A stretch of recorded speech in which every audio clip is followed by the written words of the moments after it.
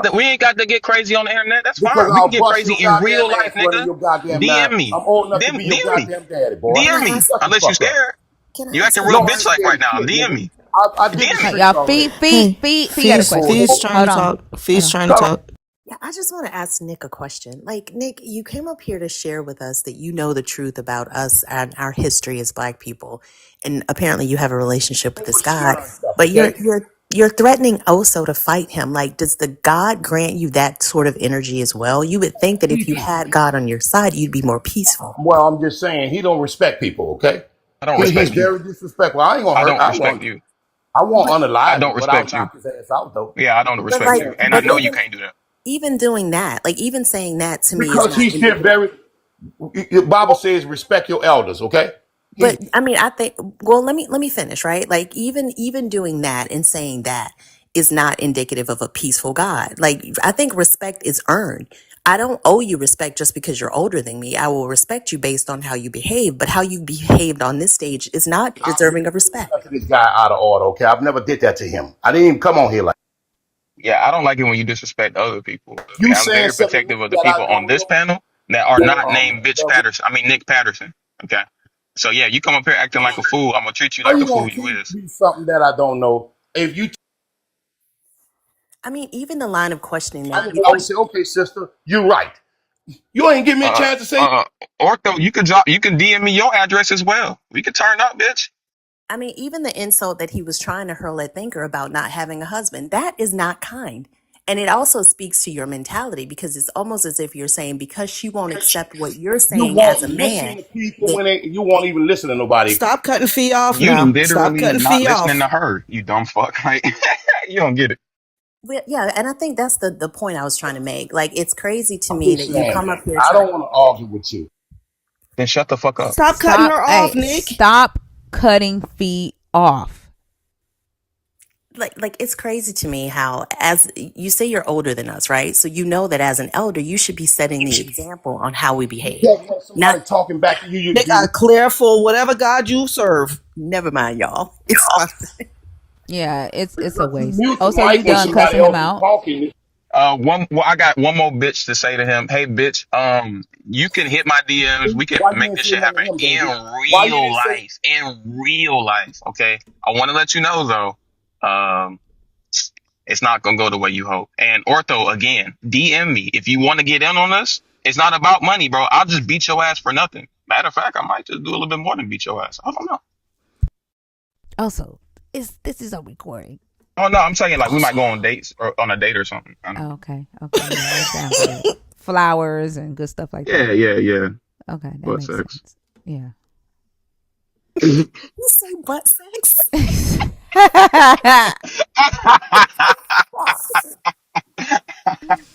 Oh my Oh God, gosh. I love it here. Lisa? Hello, Lisa? Not split the other cheek. I'm done. Y'all don't make nobody split the sense. other cheek. Oh Split the my other cheek. gosh. This It is ain't why we choose 10:30 the bear. yet. Like, let me sing y'all to Christina with Bro, you your got ass. 3 hours. Where's Christina? You got Oh 4 my hours. gosh. Here also.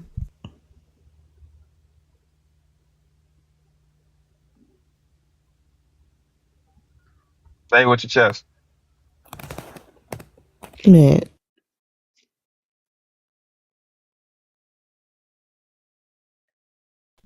Come on, Ortho? say it with your chest. Also versus their Ortho. Wait, what was my question? Arthur, Gosh. you're on stage. Arthur, Ortho, you're here. Yes, I'm here. you're I'm on here. stage. Okay. Yeah, what did you want to say? Uh, I believe the Bible is true. Man, you There's bitch. Don't come historical up here script. without all that energy you had in the comments. Not talking to you, big man. I think you're a big man. Oh, I know I'm a big man. You want to find out? Oh, oh, you're a big man. So I know I'm scary, a big man. hiding You want to behind the find out? screen. You want to find out?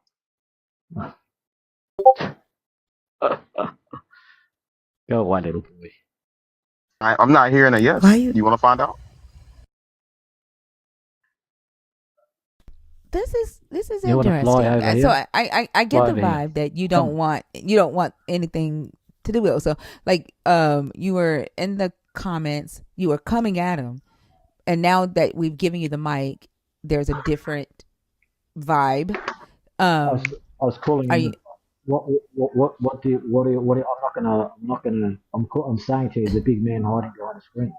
Anybody can call it, throw out insults. All you But that's got to what do you is were tell me doing in Nothing the to do. where. I'm not comments, gonna. though. But I like, are you? If you don't have anything to say, right? I just The said things he's that a you were big saying. man I'm hiding sorry. behind the Hello, screen. I just said, hello.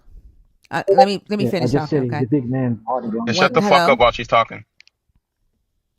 If you don't want to say the stuff that you were saying to him in the comments, right? If you don't want to handle that, I get it. When you get on stage, it's a different vibe. Like you get scared, right? I ain't mad at you for that. If you want to go ahead and get on with the conversation, we could do that. Like, is that what's happening right now? No, I think you're a bit living in delusion. I'm not scared at all. All right, then I'm talk to just not going to Oso. That's why I engage. brought you up. All I Go said ahead and was he's a talk to big. Oso. Talk to Yeah, Oso. thank you, Yeah, where you thank at? you. Where you live at? Not that Oso. I ain't talking about that. Back in your box, little boy. Say that again. You say I what? said, Say what? back in How your come box, again? little boy. Ain't you the motherfucker that had doctorate and shit knowing he not a real doctor? Ain't that you? Back Is in that your why he box, named little himself boy. Ortho? Yeah, cause he was a fake doctor last time he came up here.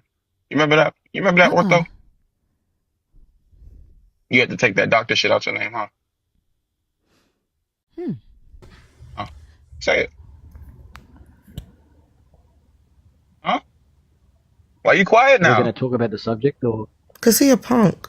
because I think you're a he's big man scared. hiding behind a screen. I really don't care what you Bro, say. you You keep sit saying there that and abuse shit, but people. I'm saying we can make that change. But you over here acting fucking scared, bro. Tell me where to pull up.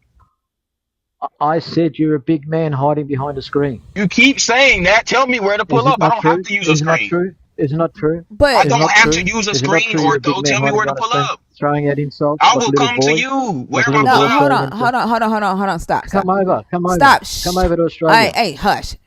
Shut You up, were Ortho. talking about the what we were talking about with the Nickish guy in the chat. Like you didn't come up to talk about that with Oso full chested, right? Like you sound very scared right now.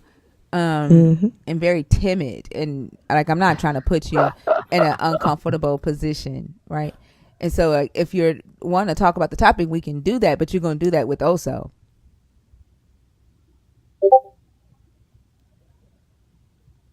Who the heck is also? The person you've been Who's talking to. also? The man that you've been Who's talking to this also? whole time. The man you've been talking to this whole time. Okay. If you His going to name talk is about the Mr. Zen topic, or you're going to whatever. talk about it with Oso. Go ahead.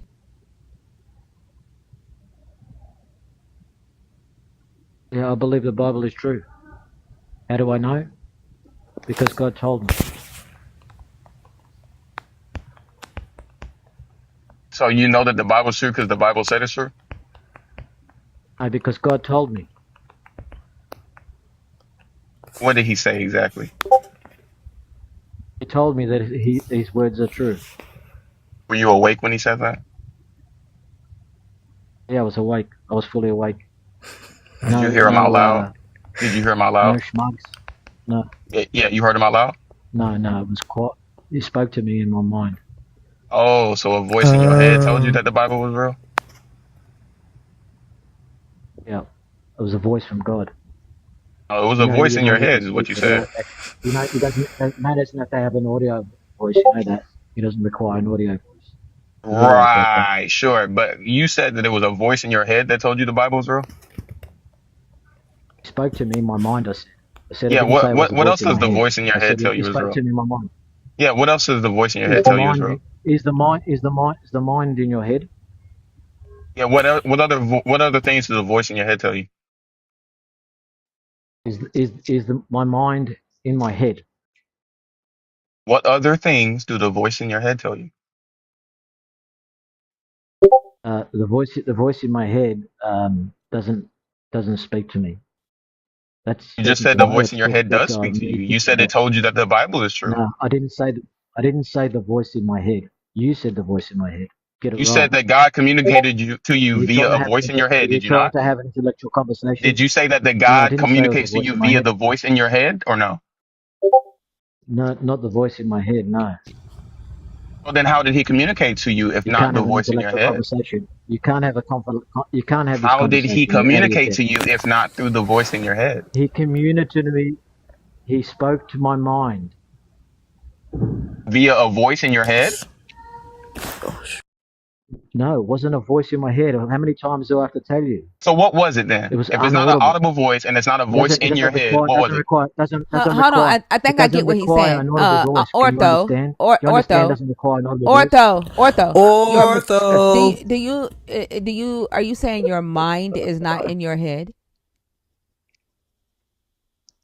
Is your mind in your head, or ortho? My mind is in conjunction with different parts of my anatomy. So, but it's not in your head. It's not only in my head. Where else is your mind? Have you heard of the brain heart? I have, and it is like a group of nerves that send messages to the brain. Correct. Mm-hmm. But it So doesn't God spoke to it me doesn't in my have any heart. it God doesn't have spoke to thinking me. capabilities, though. That's not what it does. It doesn't send thinking capabilities to the No. heart. It can give it can send signals to your. You don't know what you're talking about. Send signals to your from your heart. Right, your heart feels emotions. It feels. No, it It can doesn't. It pumps sense blood. information. Yes, it does, and then it Your sends it heart to pumps your blood. It brain. does not Yes, it feel does. emotions. Are you You dense? don't This know is what why you you're have to take talking. the doctor out your name. You don't know what you're talking about. Look up brain heart and You you'll don't have understand the emotions in whole your heart, you dumb definition. fuck. It's responsible for pumping blood to your body.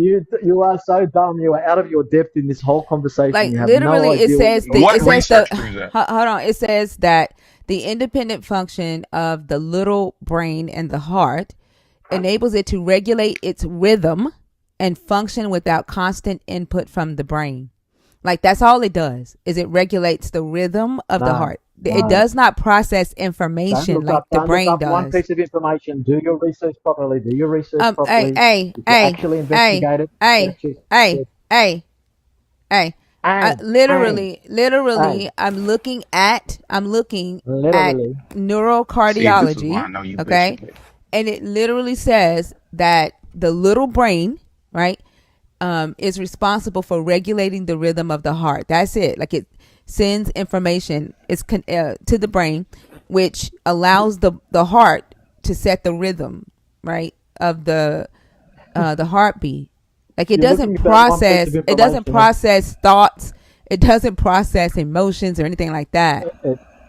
It does look up the information. You've got no idea what you're talking about. You look at Okay, so one then piece of tell me where to go. information. Tell me what resource I need to go to get what you are saying that it does. What resource? I, I haven't got a handy with me right now. I Okay, was go with a on friend. Google, and I'm running with some. can you Yeah. Google it? Are you able to Google it right Let me quick? go on my computer. Yeah, let me just hang on a second. Ah,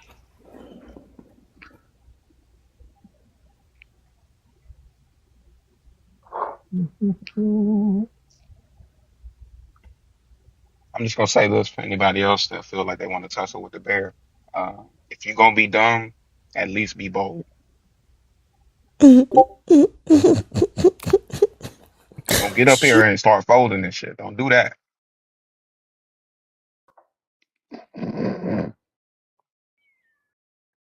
big You can man, do I snicker all you want to, but understand? you're a man who had doctor in his Big name, and man, you're do I trying to tell us understand? that your heart feels emotions when it is quite literally solely responsible for pumping blood into your body. You are so ignorant. You're like a child. You're supposed to Realistically, be I'm looking like your up daddy. information.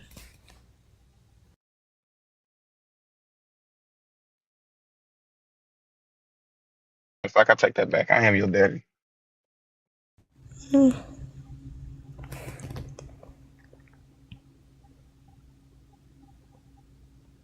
gonna be my little chicken George. You like that, Ortho?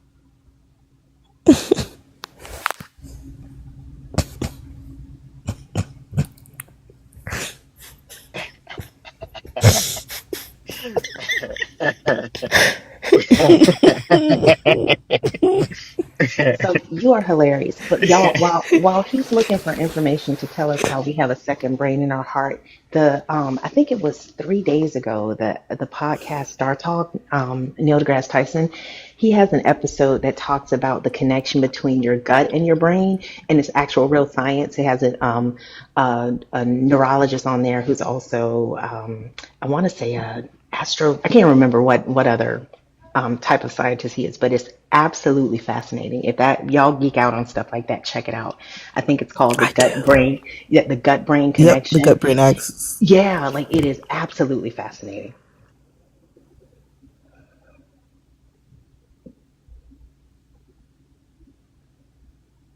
I wonder if Ortho is trying to say that this guy spoke to his whole body. And then if that's the case, what part of his body heard the words or was able to process or interpret the words? Was it his kidneys? Was it his Them kidneys. prostate? Was It it? was his Them lower kidneys. intestine because it's all shit. But it could have been his nipples. Ooh, Also, you know what? We do. Hmm. But I remember, Fee, when I went Barnabas to is a my fool, bro. He changed his what name did to Barnabas LOSO say? Pull Up Crew.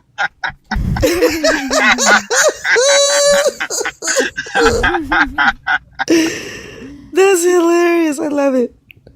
Oh, those little pull up crew. Come on through.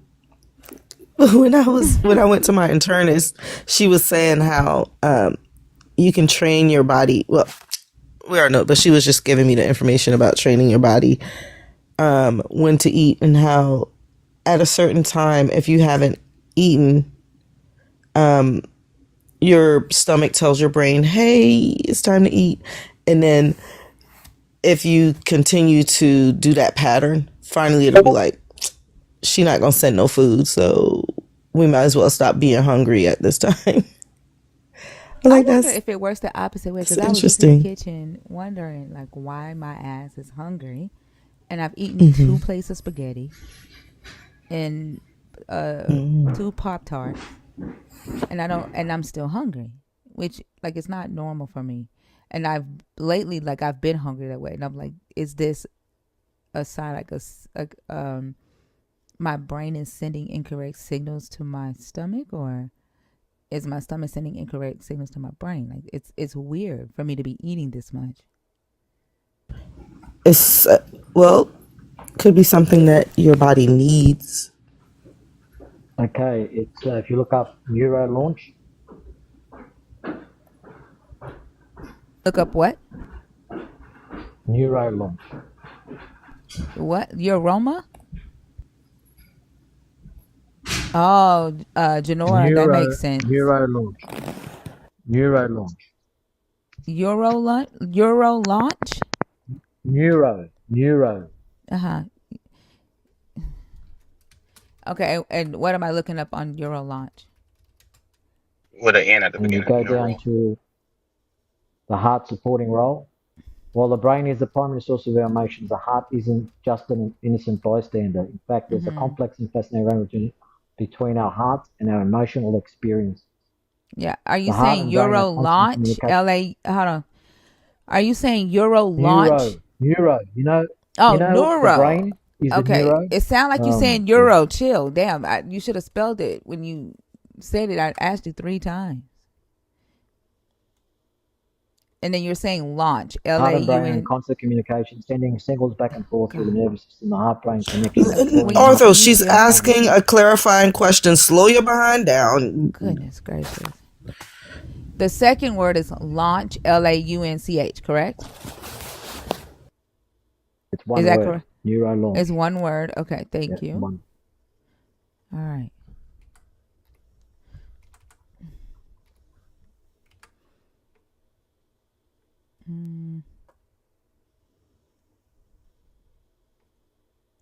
I don't know why it's not coming up.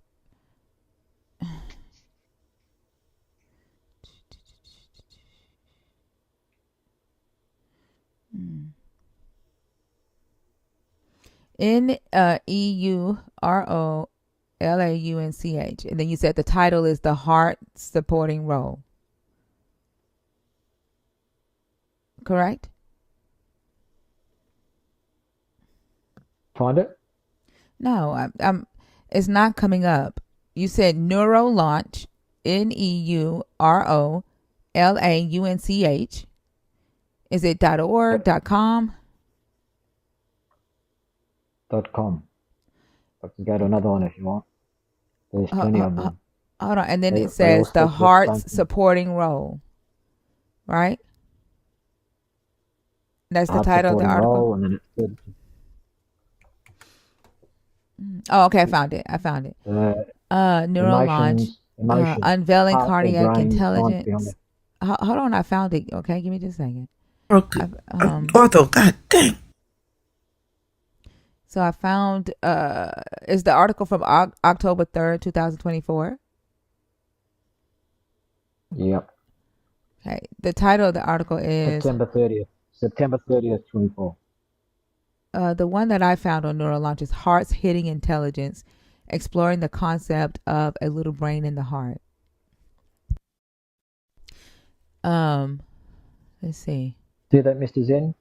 See, you're sorry? learning something. No. No, I'm talking to Mr. Zen. He's learning something. Who? Mr. Zen. He's talking about also. Oh, he's trying to talking about shit also. talk. He's trying to shit Yeah. talk also now. You feel comfortable now? You feel safe now? It sounds like he's still hiding behind his couch trying to I was talk to never us. not That's what it safe. sounds like. I was never not safe. I just didn't want to engage Just in always for been speed to bitch though. talk. Or to You have anyone always been who's bitch hiding though. behind us. That's all right. You You literally can hiding remain behind your couch. quiet. That's why you come through all muffled. You can hide behind your screen calling out names. That's fine. I mean, you're doing the exact same thing I'm doing right now currently, I except haven't for called I'm you out. trying to I haven't bridge the called you gap out one between name. screens and you're not. I have not called you out one name. I've not called you one name. Oh, you don't have to Notice the call me difference? any names. You don't have to What call me don't any I? names because you No, no, wanted no. that You smoke called him for a when I boy. was talking to somebody else. I was having a conversation with somebody No, else and your bitch all I ass said wanted to was you're pipe a up. big man So hiding since you behind had the all screen. them stones You're in a the big man comments, behind the keep screen. that fucking energy up here. The energy was there. I said to you, you're a big man hiding behind the screen. Yeah, and you're pussy. Yeah, that's fantastic. That's great. Okay, so it says, but what exactly does this nervous system do? Its primary function is to regulate the heart's. Actually, let me do this so that we don't have to cry in a minute because I don't feel like all of that. All right, here we go. Where was I at? Okay, right here. What's the head section you got? The Because heart's there's different complex. sections you want to talk about. The heart's complex nervous system, a neural marvel. Okay. All right. It says, but what exactly does this nervous system do? Can you see that right here, this section? Its primary function is to regulate the heart's activity, controlling things like heart rate and the force of contraction.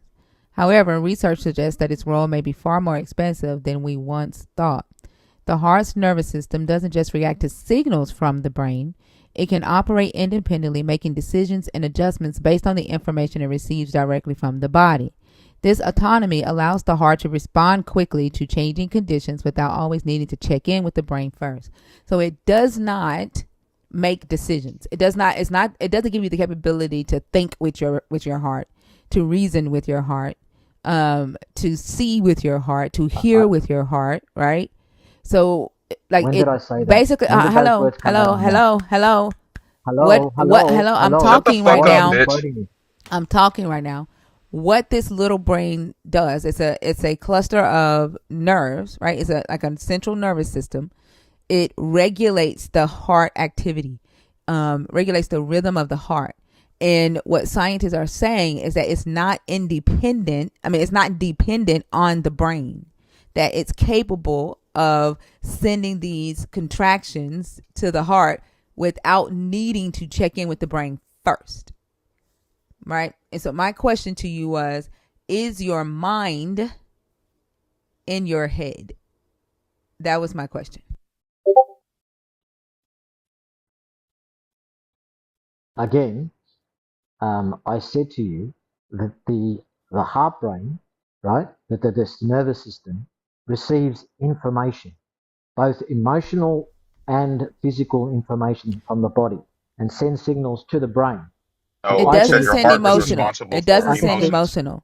Doesn't send It does emotional say emotion. information. That's the part you read. The part that I It read, doesn't send it says that it emotional does feel information. emotional. It allows the Hang on. heart to. It literally says that the heart's nervous system doesn't just react to signals from the brain. It can operate independently, making decisions and adjustments based on the information it receives directly from the body. This autonomy allows the heart to respond quickly to changing conditions without always needing to check in with the brain first. It does not send emotions. You've read one piece of the information. There's a whole study there. It's a whole article, and my computer just died now. But It literally just, it says, what exactly does the nervous system do? And here is the answer. Oh my gosh, these people just want to read what they want to read. Dumb But you fuck, this won't is read what the you other asked us parts. to read. You don't want to read any of the other parts, do you? But since your computer died, you can't help us out, can you, mate? You don't have a plug. You don't have a plug over there in Australia. What do you want us to read? Let's see if we can see that it says that it sends emotions. The communication between the heart and the brain is far more complex than a simple call and response system. It's a constant bi-directional dialogue that influences our thoughts, emotions, and physical state in profound ways. That's a two-way. Nope. That's a two-way communication between the heart and the brain. The brain is involved in that. The fuck? I never said the brain wasn't involved. Oh my gosh. What the fuck did you even bring this up for? Why the fuck did you bring this up for? Oh my Why did you bring this up I can then? receive signals. The whole premise. Oh my God. The signals that you receive to your heart, from the brain allows the brain to send information to the heart that makes the heart pump. That makes the heart react to the signals from the brain. But like, why did you bring this up? Because God spoke to me in my heart, which sent the signal to my brain. Do you understand? If he spoke to your heart, then that means that your heart would process information like that. But your heart don't. You need a brain for that. It can send a signal to my brain. Oh my gosh. Is your mind in your head? Yes or no? The fuck? Do you hear voices in your heart? Do you hear voices in your heart? I just said to you, he doesn't have to speak to me audibly. Oh my God. So how did you interpret it? Dumb? Are you fucking dumb? You speak English, you dumb motherfucker. How did you interpret the signal? Shut the fuck up. How did you interpret the fucking signal that you believe? If your God did this and sent it to your heart, how the fuck did you turn that into my word is true? How the fuck did you turn that into words, dumb motherfucker? Like, the fuck? You just don't understand. I'm sorry to say, if you don't understand, I can't help you. You probably ain't never been to the Prix de Fontaine. I just sent the signal to your heart. What the fuck did I just say? Oh, hit the wrong mute button. What did I just say? You're not God. You're not God. You understand? You're not God. Genius. God doesn't need to speak audibly. You understand? I don't understand how much more we can. This is fucking sad. Oh, if your God sent the signal, if he sent the signal to your heart, how did you know to turn those into English words? How did you know what English words to turn them into? Because he had the ability to be able to give me that information. How did he give it to you? How? His ability to do so. How? Do you Where understand? was it in your He brain? doesn't have to Was it speak. your brain? Does that? Was it in your brain that he gave you that information? Oh God, Why do they always this is run when painful. we get to the point of logic? Look, Thinker, I'm convinced through the two times that I've heard this man speak that the way this confrontation would go is I would say, "Oh shit, look over there," and then that would be the last thing he heard. Look. His dumb ass would do a complete 180 and get fucked up. He's so dumb, bro. They always run right when we get to the point of logic. Like the fuck, like if he spoke to your heart with Morse code, how the hell did you know what English words to use? How did you interpret that? You used your brain. Like even if you say you got a shockwave to your heart, you still used your brain to fucking say, oh, this is what it means. Like the fuck? Hey, well, I'm glad I got that little flag earlier today because Oop. Mr. Zena May is a minute. So Robin is asking why we're so. Is that the Robin you were talking about? No, the Robin Oh, we okay. blocked her. Not constant Oh, okay. condescending signals to everybody heart. Whew.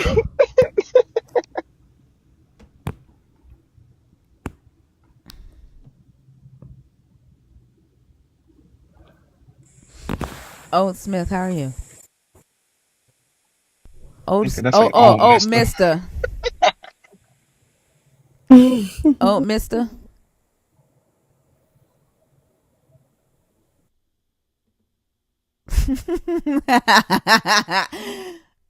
I just saw some fucking letters and put that shit in any order.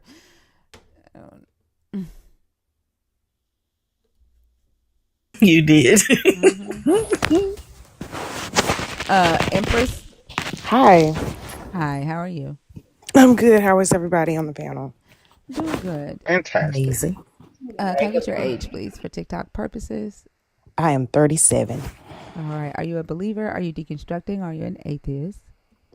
I'm deconstructing. Okay. And what topic did you come up to talk about? And Fee, do you want to take this one? Yes, I wanted to talk about the last point. Hate towards the rainbow community is about toxic masculinity and ignorant bigotry, not sin or reproduction. I agree with this statement, even from the perspective that Christians have that it is wrong. Just simply stated, it's none of our business. It's none of your business what other people are doing in their home, in their life, in their career.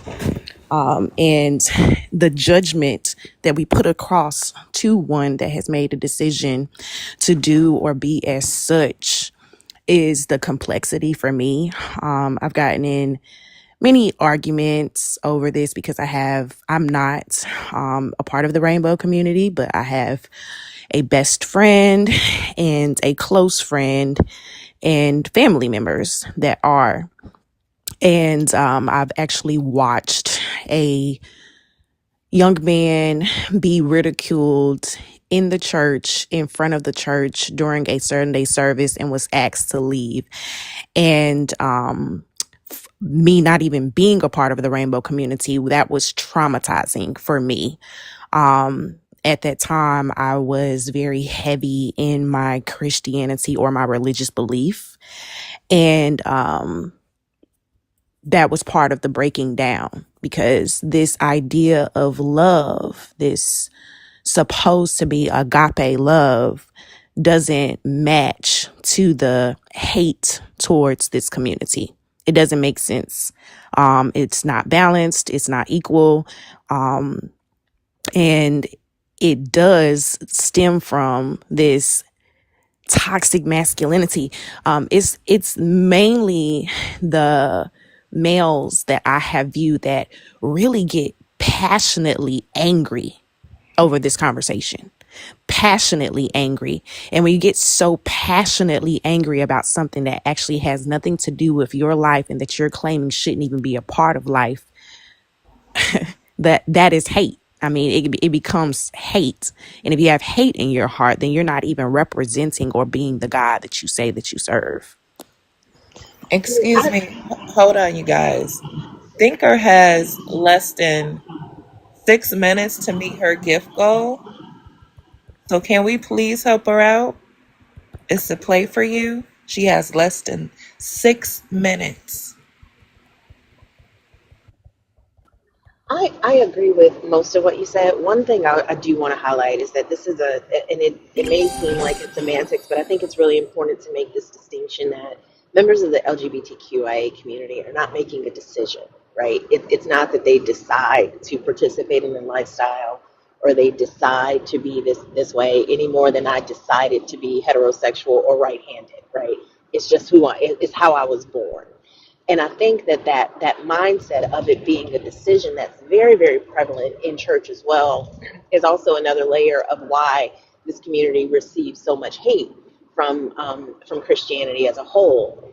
I also think that you're right in that there's a certain level of vitriolic hate that comes from men specifically that have issues with gay men. I don't see that type of hate directed at lesbians. I don't see that levied towards women in any comparable way as it is with a man. But I don't agree with you that it's not representative of the God in this Bible. The God in this Bible very clearly made distinctions between one group of people and another group of people. Told you how to treat one group well, and you can just fuck over the other group.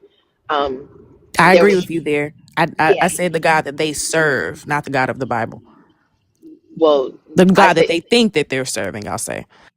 Well, I think that's where you and I diverge because I see that directive coming from the God in this Bible, and the God that people serve that don't act that way is just not the God that I see in this Bible. And there are scriptures I'm pretty sure you can point to scriptures where this God says something loving, more than likely in the New Testament as opposed to the Old Testament. But there are just as many that where this God says things very violent, towards people that don't do what He wants them to do.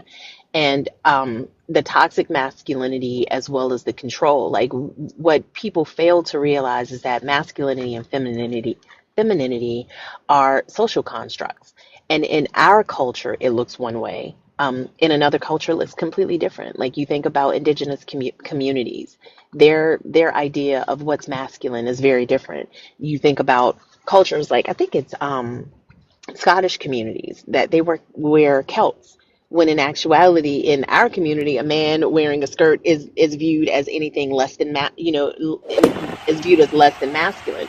So we can see those differences in cultures. We can see those differences in dress, in mannerisms, in actions, in what's considered feminine.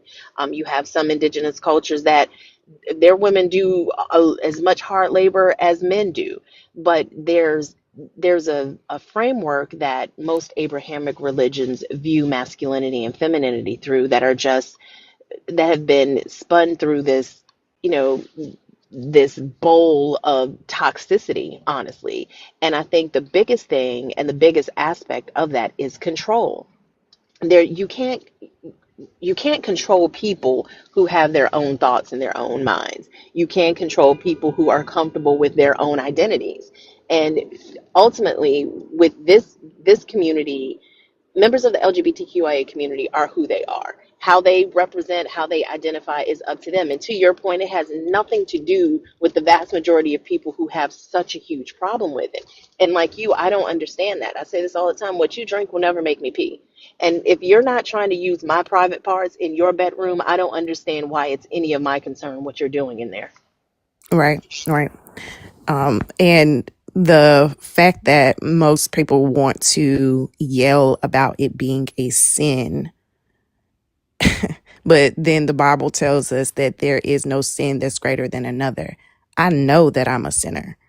And the people that ridicule the LGBTQIA community have sin in their own lives. So my point is, I have no right, no matter what I think or what I feel about another, to judge them or to tell them that what they're doing with their life is wrong. And the moment a pastor does that, they're wrong. That's not you trying to correct or rectify. It takes so much bravery for people of this community to live the life that they want to live, to just live, to just live, to just be themselves. It takes so much bravery to do that. They are expecting to be ridiculed, expecting to be criticized, judged on the daily basis, and they still make it a point to get up and go out and be themselves. I think that that is beautiful. I think that's loving energy. I think that's abundant energy. And I think that if they were meant to be something else, the ways in which the Christian community or the church tries to go about making those changes are not out of love. They're Hey, not out of Fee, love. can I ask Yeah, you a question real quick? absolutely. How would you feel if I told you that who you love is equivalent to murdering people? I would feel kind of shitty about that, to be perfectly honest with you. And I'm glad you brought that up also, because that was one of the things I was going to say, right? Like, when, in essence, I think that you're saying this from a place of compassion, and I appreciate that. But I think sometimes we have to think about the entailments of what we're saying, because to Oso's point, ultimately what you're saying is that who they are at their core is a sin. So the concept of love the sinner, hate the sin is, one, not biblical. Two, it doesn't I do didn't what. say that. No, no, I know you didn't say that, but you did say that no sin is greater than any other sin. So that people who are chastising members of the LGBTQIA community, they sin as well. Right. So by saying they sin as well, that is a passive indication that being part of that community is a sin. And to Oso's I'm point, yes. saying that I'm not saying that. I am saying that when a person tries to judge them, you are stepping outside of your own beliefs and becoming sin yourself. That's all I'm saying. Well, maybe it was how I'm you talking phrased about the person that is judging the other, that if you believe the Bible that you hold and it says that no sin is greater than another, then why are you placing judgment on a person and telling them that they are living in sin because of a person that they love? right. And Well, maybe go ahead, Oso. no, no, no, no. You're gonna be way more nicer and Mm-mm. eloquent about it. Nope. You're gonna You be you can I go. don't No, have to have because nice. I got yeah, I think really tough well, yeah. yeah, skin. because the It's entailments fine. of what you're saying, I understand what you're saying, but the entailment of what you're saying, right? What it implies is the same as saying, well, fuck it, everybody's a sinner just because, some people are like people that are the same sex and some people are murder. God sees it all the same. Like to say to a person, right, or to have a worldview that says that because you love somebody that I don't think you should love, you are the same in God's eyes as someone who goes around stealing lives from people. And that's fucked. That's the point of what we're saying. Like you Yeah. might not necessarily be saying that, but that's what That's you're saying not what entails. I'm saying, but that is Uh, what the Bible says. Do you like I disagree said with me twice, there? like I said twice, it might not be exactly what you're saying, but that's what it But do you entails. agree that that is what the Bible says? So I don't agree with every word of the Bible. As just explained, I'm deconstructing, but that is what the Bible says, and that's the Bible's conflict, not mine. Well, the Bible also tells believers to correct the sin in fellow believers. So I'm how would you square that circle? Because that is a directive from this God in this book for believers to go to other believers and make sure that they do the shit that they're supposed to do. So if you're going to pick and choose the things that I that can't you pick and choose if I don't believe in the book that is served to us. I'm not standing on this book. I'm just speaking. When I speak to people about this topic that believe that same sex is a sin, the first thing they say is, or that is the first thing, or that is wrong. I mean to say, when I talk to people and they believe that same sex is wrong, the first thing they say is it's a sin. So the reason of why I brought that point up is because that's the first thing people say, and it's also what you have in the topic. It says it's not sin, not about sin or reproduction. So I'm bringing up the fact that the very people that want to say that it is sin, we are all sinful. None of us are perfect. That's all I'm saying is how can I bring that to bring that point up? And to answer your question, if that if that conversation was to take place, then I challenge that LGBTQIA person to remind the person that's talking to them about the sin in their life. If you're going to throw the stone, then I'm sorry, but I'm going to throw one back at you. I'm going to let you know, which makes us understand that I have no right to correct you. Because the moment that you Well, tell, if I was a lesbian and someone approached me and let me know that that was a sin and they felt like they were doing that out of their Christian love to correct me and realign me on my path, I'm going to be quick to let you know. But I just saw you do A, B, C, D, and E, and F last week. How do I trust that you are leading me in the right direction? I mean, We I can't get what trust you're anybody else to lead us in the right direction. We walk through life in our own intuition, our own relationship with your source, your creator. And for anybody to tell me that what I am doing is wrong, we could be doing things that are right in our life, right for us, that have been ordained for us to do. And to somebody else, it can look wrong. That's my point. right. I get what you're saying. I think that maybe it was the way that you framed it, because Oso and I had the same thought pretty much at the same time about that, because it is ultimately the belief of, and I'll take it away from you, but the members of Abrahamic religions tend to have that mindset of, well, one sin is not greater than the other. And by saying that, you are implicitly implying that being a member of this community is a sin. That's all we were saying. I also wanted to speak on, you mentioned that how brave it is for members of this community to walk in their truth. They only have to be brave doing it because society doesn't make it safe for them. And I think, I get that that's usually said as a compliment, but to me, whenever people say it, it's heartbreaking. There's nothing, I don't have to be brave to walk outside holding my boyfriend's hand. I don't have to be brave if, we're standing in line and he kisses me on my forehead. That's not an act of bravery. And in the same way, I can do that freely in wherever I go in the world. They should be able to do that as well. So that bravery is also an added layer of responsibility that they have to shoulder because of the ignorance of humanity and because of the way people won't let go of this 2,000-year-old book that wasn't even written to the people that are trying to use it. And circling it back to toxic masculinity, that is so like interwoven into the fabric of our society that is insane. Even people who come up here and those that are deconstructing, and I'm including myself in that, like, I think all of us need to realize that we were baked in this environment, every single one of us who grew up in the States and many parts of the world. And there's literally no way to avoid that type of bias. So being aware of it, we don't have a choice about having bias, but we do have a choice about acting on it.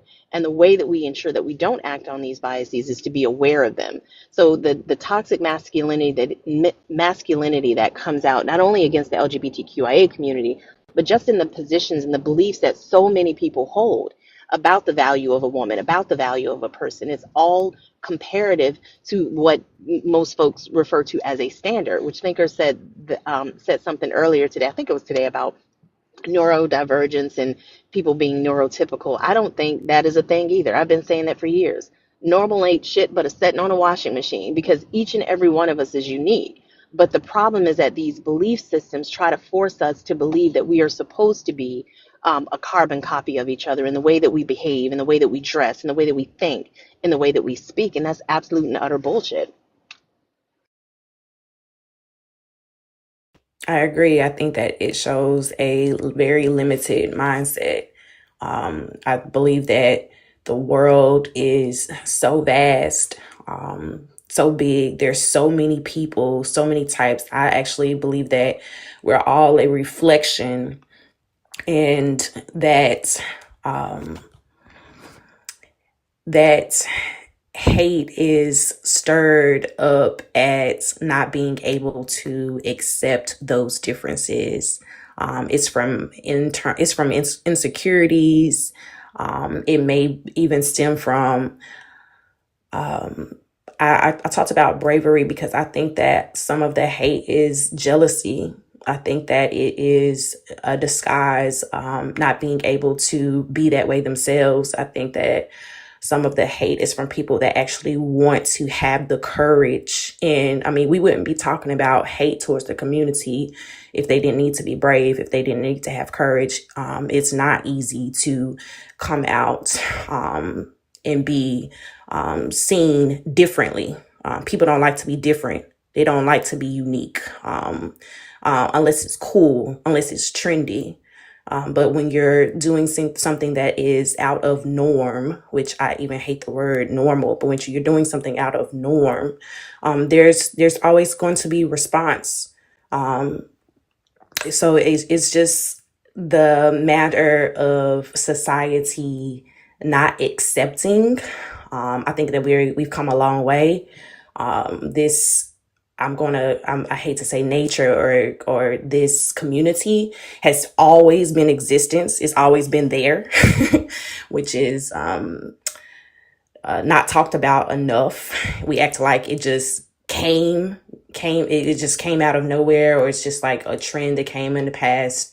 Um, um, in recent time, but it's always been there. It's always been a part of our life. It's always been a part of society. So acceptance is necessary. It's required in order for us to actually understand each other, reflect each other, and move forth in a healthy way. Because right now we don't have that in Let me society. ask let me ask you this, because you mentioned something earlier. You said that you know that you are,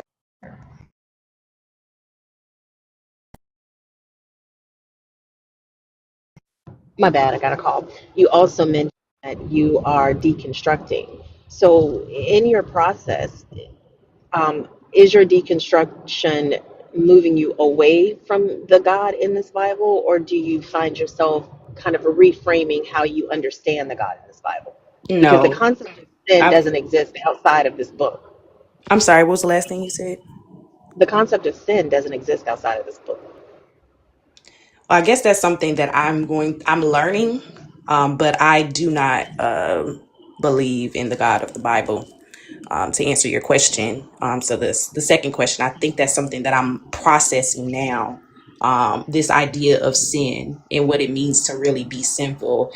I'm learning that sin is denying myself. You I'm said learning sin is this. you said sin is denying yourself. I'm learning that sin is denying myself.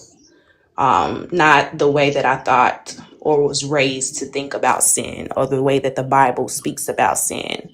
I'm learning that when I don't follow um, my intuition, when I don't listen to, I'll say, my higher self, which I believe is connected to a creator, a source energy, I am still learning. So I'm being very vulnerable in saying that.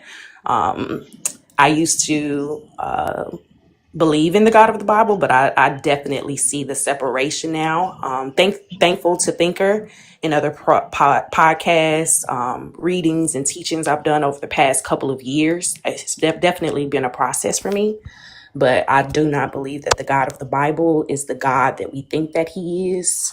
I think that's definitely separate from this divine source energy that people think that they are worshiping and serving. I think the God of the Bible is not that. And it's interesting. Me think of I think this came up on the live yesterday. How like there's this almost this continuum that happens often with deconstruction, where you realize that what you've been taught doesn't necessarily speak to who you are as a person anymore. You investigate it a little bit more deeply, and you're like, yeah, that's some bullshit. And then you go to this maybe Christ consciousness or universal connection or whatever. And different people land different places, and for various reasons, and that's perfectly fine. I think that religion, one of the most damaging things that religion has done is that it's externalized the essence of who we are as human beings. And what I mean by that is the duality of being me, right? I'm a Yeah. 51-year-old woman. I'm a mother. I'm a sister. I'm a girlfriend. I'm an ex-wife. Like I'm an interpreter. Like I'm all of these roles. And in Hmm. those roles, I have good things about me and I have bad things about me. But religion tells me that anything that is good about me came from a God, and anything that is bad about me is the influence of a devil. And in both of those cases, in both of those perspectives, it pulls completely away from me, the human, the ability to recognize those characteristics in myself. Right. Right, there are good thoughts that I have. They come from my brain. They don't come from something external that has never been verified, that has never been seen, that's never been tested. I know where my thoughts come from. You can connect probes and electrodes to my skull, and you can see those energy, those electrical pulses moving through my brain. We know where that's coming from. Hmm. When I have a negative thought or something that I'm personally not proud of, I can do the work and sit in and ask myself, like, dude, where did that come from? Like, why did you think that? What was it that made you think that thing? Why would you say something like that? Would you like somebody to think that or say that about you? Like, it takes away the work Hmm. of becoming a better person because it pulls it away from you. It pulls it away from your mind. And then what happens is that you get people up here who tell us that, we're stupid and we're dumb because we won't just take what they say that Yeah. they've researched and read. And there's this distancing from what, and you mentioned like this innate ability that we have as humans at this point in our evolution to recognize these things. But religion is almost like this smothering blanket of self actualization. And it frustrates me because I think as a society, we would be so much farther along Yeah. if we would just throw it off. If we would even be bold enough, as you say, to peel back the layers and see what's under there. Does it make sense? And does it work? Because what it's led to is people in this community not being able to live their true lives, not being able to be who they are safely, without repercussions and without fear. And that any God that would allow that is just a piece of shit. Yeah, I agree. So I digress. Thank you so much for letting me speak that piece. And thank you guys. Thank you, Thinker, for doing what you do, being here, being present, sharing knowledge, breaking shit down. It's much You're so appreciated. welcome. You're so welcome. I appreciate you for showing up and listening and doing the research and coming up and participating in the conversation today. Thank you. All right, y'all have a good one. All You right, you too. Nice too. time talking to you, Empress. Where did Oso go? Oh, I didn't even know Esther left. Hold on, say it again because I think you. Did she say let me down? I She don't was saying let me know. down. I didn't even hear. Oso dropped. Maybe he went to go get some sleep. I don't know. Theo, are you happy about that, Theo, or are you jealous or mad about that?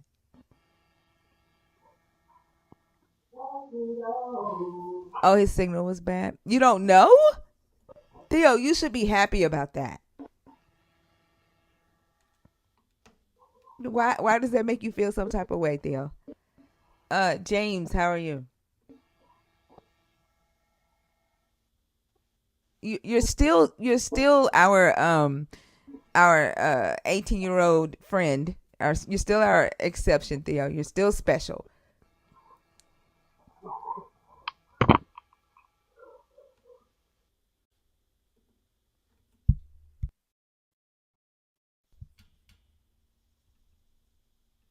Was that person singing?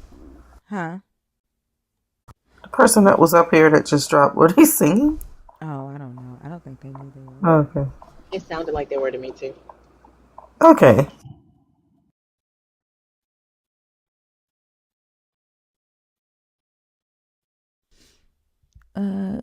Christine not connecting.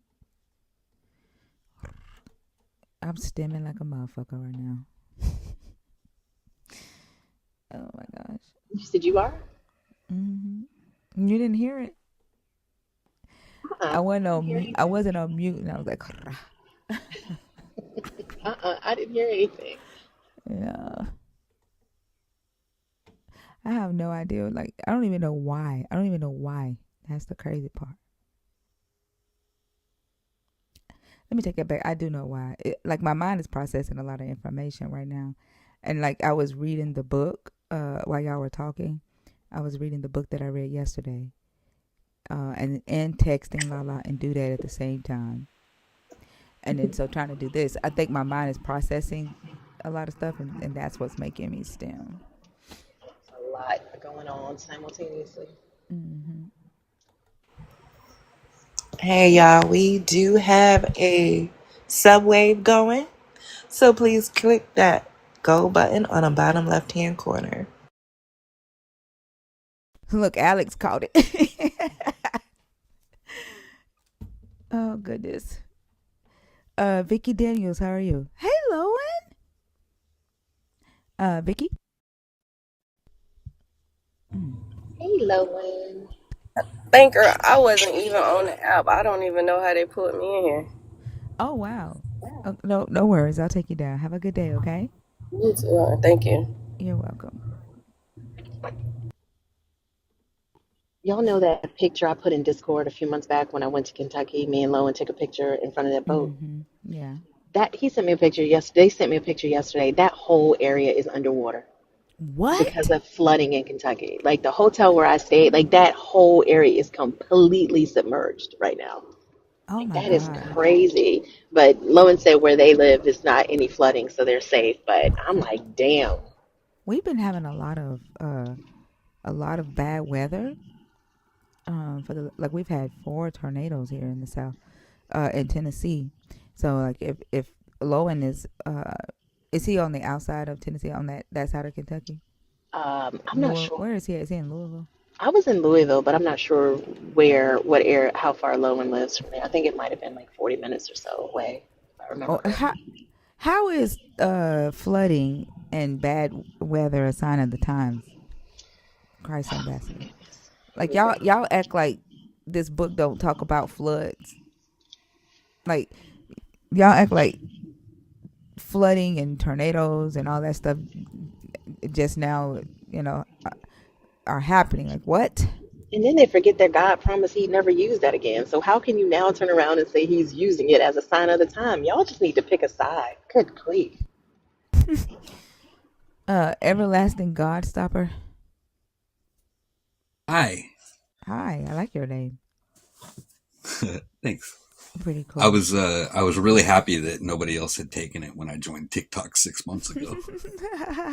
Yeah, that is so cool. I like it. I love it. What you got? So I just kind of I've been on some shit lately, and I wanted to see what you think of this. And it's kind of regarding the third topic you have. Why should I continue to have faith in a fluff God that bows to human free will? And this is the whole thing. I know you were saying earlier, like Christians always want to talk about free will, right? Mm-hmm. But from my perspective, whether you believe in, a Christian God that created us all, or you have no belief in God like me, or, like whatever the case is, you're, from my perspective, we're all born without consent. So how could we be born with free will?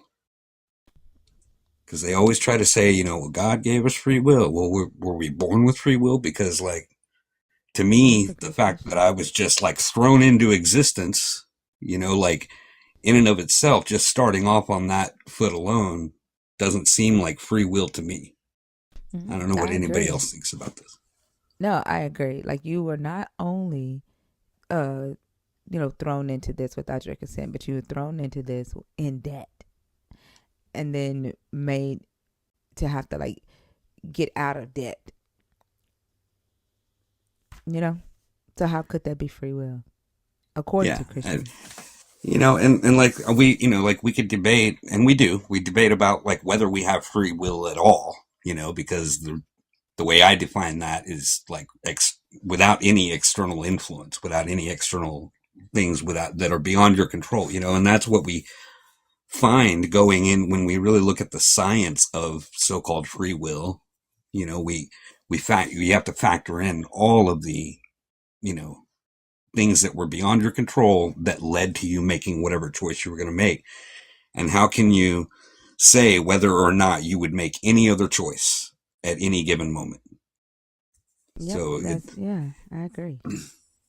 it's just one of those things that I, you know, like I don't feel like Christians can really answer that. Now, I understand a lot of people, you know, like have beliefs in reincarnation, that we lived other lives, and whether or not there's the spirit realm, you know, like, you know, at least Islam, as far as I could be wrong about this, but my understanding is that they believe that we all signed a contract with the Creator before we arrived here. You know, like at least they can pull off something within their belief system structure that would kind of justify that, I guess, you know, from a, you know, I guess a doctrinal point of view. But Christians don't have that. They don't have anywhere in their story, anywhere in their fairy tale, do they have this like, oh, we decided to live this life and we have to live it a certain way and understand all these mysteries. I could be wrong about the Islam thing, but I thought I had heard about that before. No, you might be right, but also I thought Yahweh wrote their story ahead of time. Like they have at least 42 days of their story written before they're born or something, or 42 years of their story written before they're born. And so like I don't even see how that could be free will if he has written their story first. Like it's like the first 42 days of their life is written or decided before they are actually born. So I don't even see how that could be free will. And you might be right about the contract thing, because I think it's like they're shown like the storyline, the plot of their life, and they agree to come here or something like that. Well, you know, like another thing that I think about is if I have no memory or recollection of anything, of any agreement or any other prior lives, then functionally it's the same as not having it.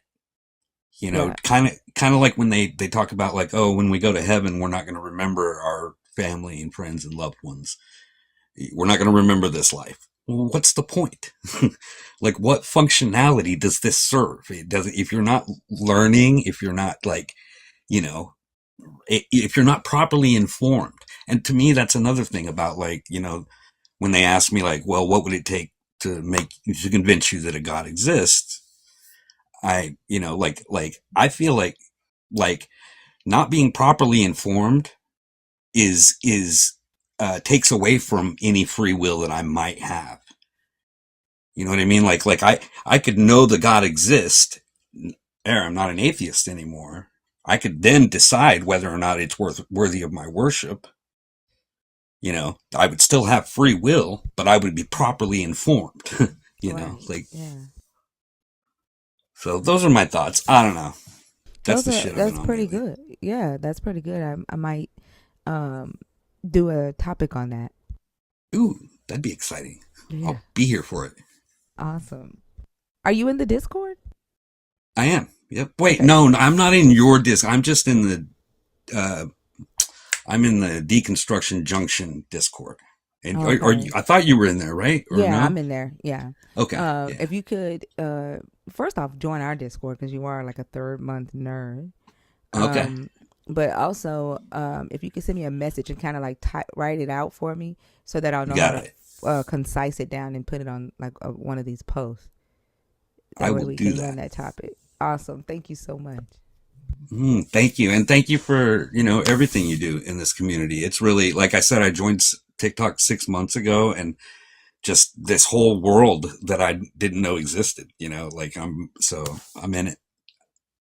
Well, we are happy to have you here, and I appreciate you, and look forward to getting that message from you. I'll work on it right now. Awesome. Thank you. Make sure you let them know where to send it. Oh, he's going to do Deconstruction, Justin. Oh, okay. I can do that. Okay. Yep. Yeah. Awesome. All right. Thank cool. You so much. I'll do that, and how do I link up with I think your Discord? Jay, you see Jay in the comments. She's messaging you now. She's going to send you the link. Okay. Sweet. All right. Thank you. You're welcome. Bye. Thank you. Bye.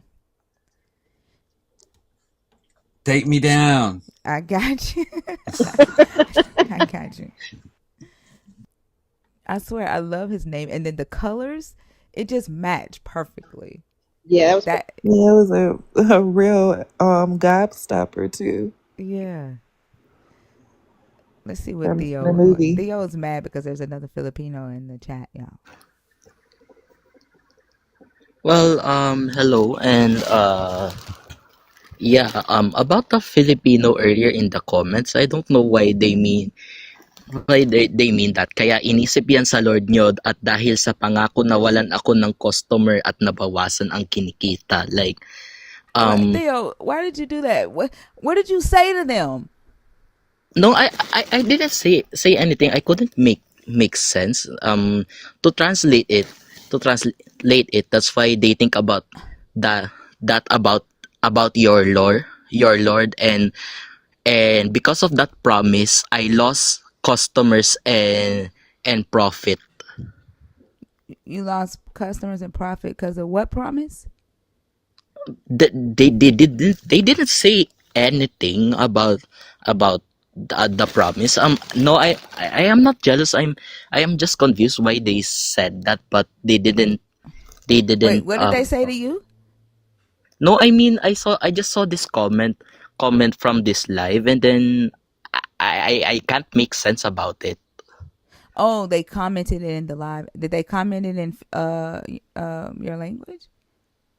Yes, and I don't get it. Okay, what did they say? That's why they think about that about your Lord, your Lord, and because of a promise, I lost customers and lost profit.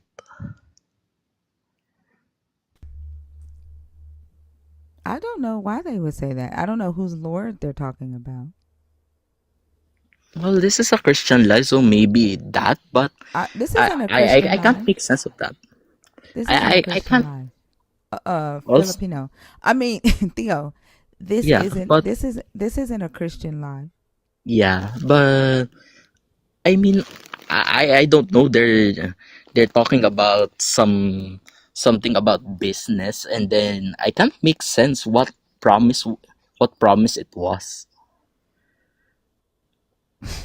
Theo, are you saying that you read a comment in Thinkers Live where someone said something about not making a profit in their business? In this live or in another Christian live? This one. Well, Theo, don't worry about it. Yeah, I know. Sometimes some Let comments it go. does. Sometimes his comment does not. Sometimes comments does not make sense. Yeah, like I don't know why they would say that. I think they might have been responding to somebody else and forgot to hit the at button. A lot of Yeah, times when people comment and they're in a back and forth with another viewer, they'll just comment and they won't at the person that they were talking to. So that might be the issue there. yeah.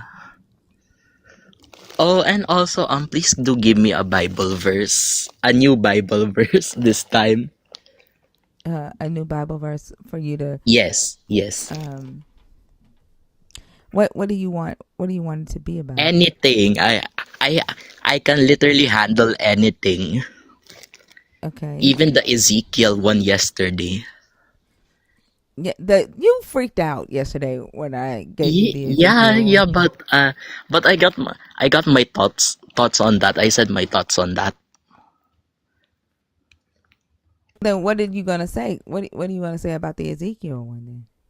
Well, it's since it's a punishment, and no one in their right mind would want to eat dung, or only masochistic, or wait, was it masochistic or sadistic, the one who Yeah, he did who say takes something. That's what I. pleasure in pain, pleasure in seeing others suffer. I Mm-hmm. mean, well, we saw God destroy Pharaoh by hardening his heart, right? Mm-hmm.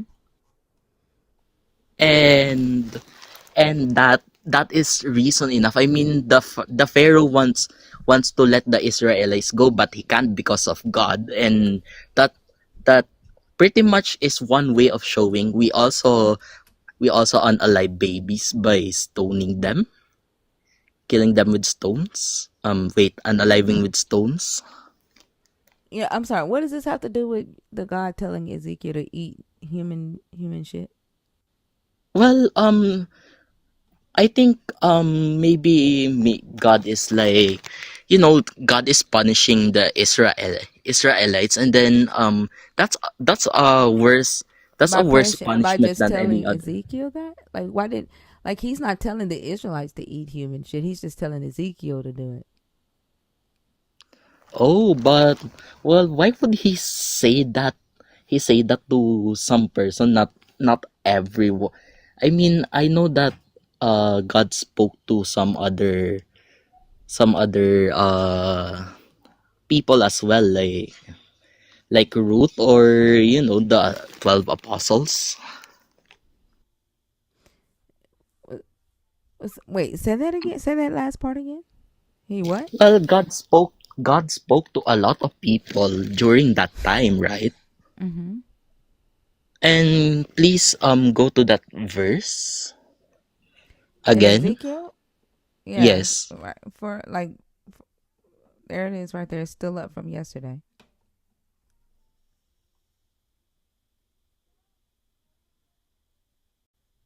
Thus shall the people of Israel eat their bread unclean. So that's saying that Israelite, that's their punishment. Yeah, But but they're not. He's not saying that they have to eat unclean bread. Ezekiel is basically the symbol of the punishment. So Ezekiel is the only one that has to eat the bread cooked over human shit oh, as a symbol, like to let Israel know that their punishment is coming, and that their punishment is that they're going to starve, right? And the food is gonna be rationed out. That's all that is. But Ezekiel was the only one that was told to eat bread cooked over human shit. and that is a worse punishment enough for the sin of. Wait, was that the sin of every Israelite? What do you mean? Was that the sin? It was the sin of the north and the south. Sin of the what again? Of the north and the south. Oh, but only one person paid the price, and that's not good enough for me, to be honest. No, not only one person paid the price. Only one person was used as a symbol of the punishment, right? Like Ezekiel is saying that the God told him to tie himself up with a rope and lay on his side for 390 days. And this was to symbolize the God tying up Ezekiel, so that it symbolizes the God getting ready to bring punishment on the north. And he was to starve himself and ration out his food and thirst himself. That was to symbolize that the north was going to starve, right? To the point where they were going to fight over food, eat their children, like they were going to they were going to have to ration out their food. And that the unclean bread that Ezekiel was told to eat represents the uncleanliness, the sin of the north. And then he was told to do it again for another 40 days on his right side, naked, and to shake his bare naked arm at this pretend fort, this pretend city of Jerusalem, and prophesy their demise. So he was being used as a symbol of the impending judgment on the north and the south. So Ezekiel was the only one that was made to eat bread over shit. Yeah, that would be. I don't know. It screams sadistic, something sadistic or masochistic. Like, I mean, we don't know about God, or what if the Christian God wants to see us suffer, like some sort of that. Well, I mean, it does look like he wanted them to suffer here.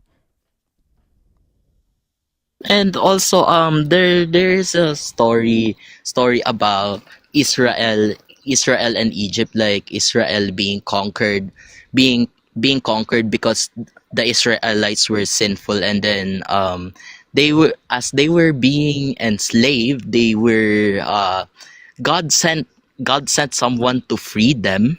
Basically, there was Ehud, the one who conquered the Israelites, and then under tyranny, they enslaved the Israelites, and then one time a left-handed man a left-handed man there a left-handed man unalive Ehud, and then let the Israelites escape, only for them to be sinful again and then being captured again. Yeah. But what are you pointing to? I mean, God only creates like these dramas, and then he punishes a lot of people in the Bible, and then something like, why doesn't he just show himself to their people? Show himself to what people? The Israelites? Yes, like why wait to be in the New Testament, where you can spawn yourself right in Old Testament and saying, hey you all, it's me God. I want you to stop sinning and I want you to believe in me. Yeah, I mean that's a good question. I know that in Exodus, the Israelites were scared to go up the mountain with Moses, and so there's like, we don't want to see him, we don't want to talk to him. They got scared because of the thunder, and they told Moses to talk to him for them. So maybe that's the origin story for why he came down as Jesus. But he could have, if he wanted to, he could have been chosen to be a human then, right, instead of a burning bush. Yeah, that's also one of the questions I had, like, why choose a burning bush when you can just spawn yourself right in front of millions? Oh wait, was it millions or thousands? You can spawn yourself in front of thousand people to spread the word. But no, God said, no, no, thank you. I just want a burning bush. And now we have a burning bush in the Bible. Yep, and now we have a burning bush in the Bible. He could have just shown up as a human back then. I agree.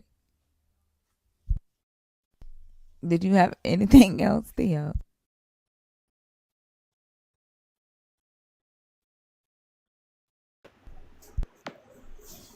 You have anything else, Theo?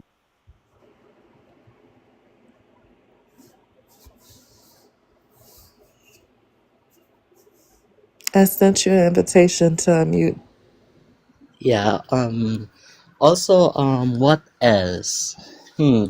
Please do another verse. So I will put my thoughts into it.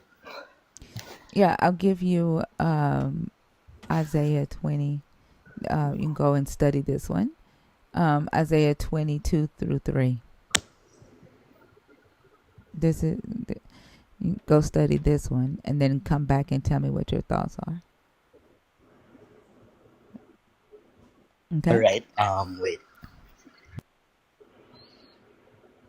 You gotta come back. You gotta go study it and then come back tomorrow. Well, come back Thursday and tell me what your thoughts are. I'm not live tonight, but I'll be live Thursday morning, tomorrow morning at 10 o'clock. Okay? All right, Miss Tinker. Okay. Have a good night, Theo. See you later, Theo. Thank you. Thank you for Bye, Theo. having me. You're welcome. Yeah. Theo is mad. He He is a Funny. whole ass trip. He said somebody in here blowing up his spot. Never that. was like, you ain't about to be making Filipinos look bad. Oh my goodness. Mark. Hello, Mark. Oh, that's okay. Have a good day.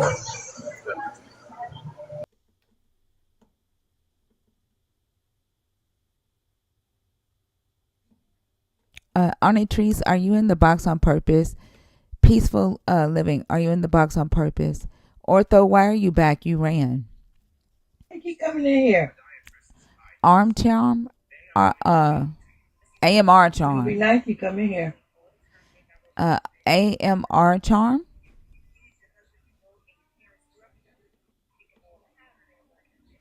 Okay.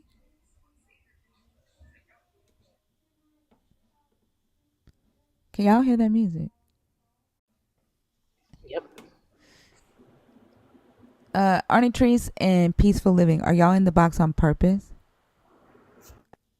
Okay. Oh, your phone died? I don't even know if I have the mental capacity to do this shit again. All right.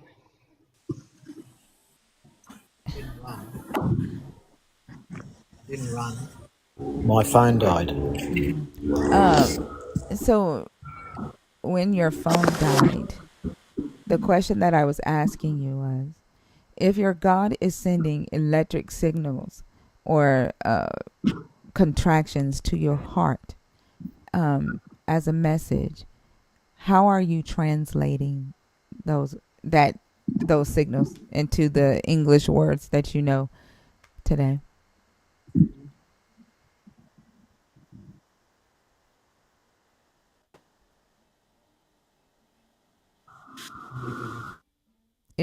Is your phone dying again?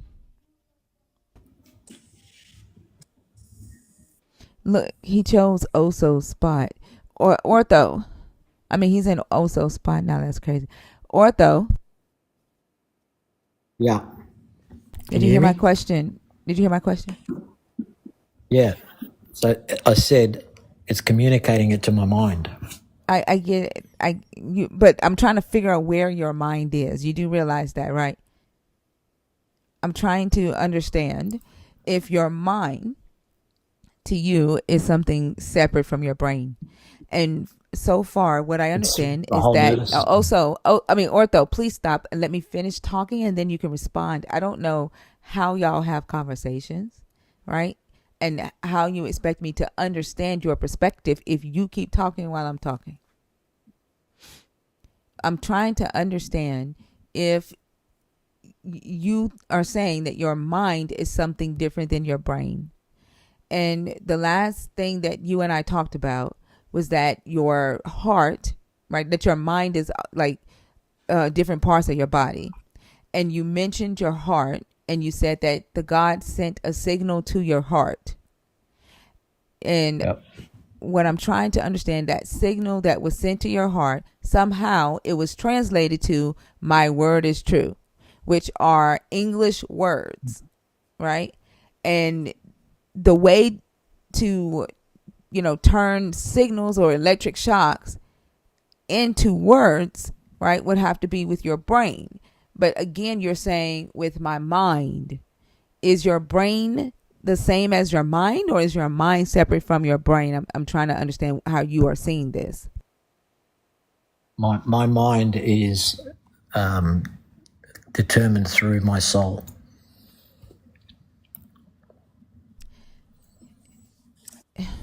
She asked you about your brain, Ortho, not your soul. So Yeah. she's trying to My mind understand, my mind is my soul. but she's not asking you that. Like, can you answer the question that she's actually asking you? Did you follow? Can you repeat what her question was? Maybe that'll help. She said, how do I know that the information that was sent to my heart, brain, was communicated to me? And how do I know the information that's come through to me? Did it communicate to my brain? And I said, So no, it's communicated through my soul. So when the question is asked, how, the answer should be a process, right? Like when you were on hold earlier before your phone died, we were talking about like the gut. There's a connection between our gut and our brain. Like there's communication that happens literally physiologically between our guts, our stomachs, our intestines, and our brains. Science knows how that happens, and they can explain how that happens. I recently learned more information about a fungal network under trees and forests called the mycelium. There's a fungal network that allows trees to communicate with each other, and there it can be explained how those impulses connect and what information is transmitted. So in the same way that we can learn what that process looks like from our gut to our brain or from tree to tree, what Thinker is asking you is, what is the process that allows for your heart brain to interpret the signals that God sends it by way of your, I guess, mind brain, or now soul brain, which that's a new aspect. Does that make sense? Yeah. So yeah. Well, so I don't understand. I don't know the intricacies. I know that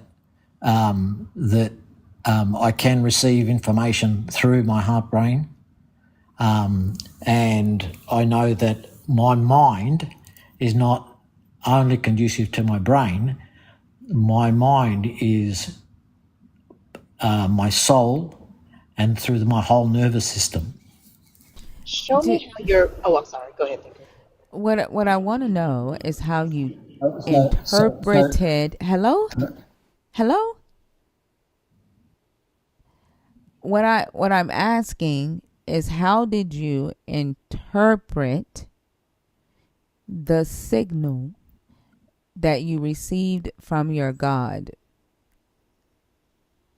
Does your mind interpret English?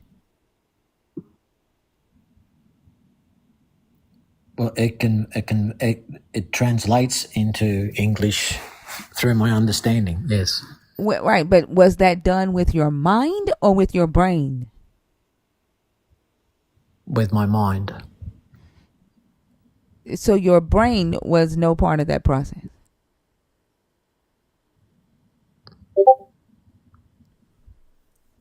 What does your brain do, It eventually. Ortho?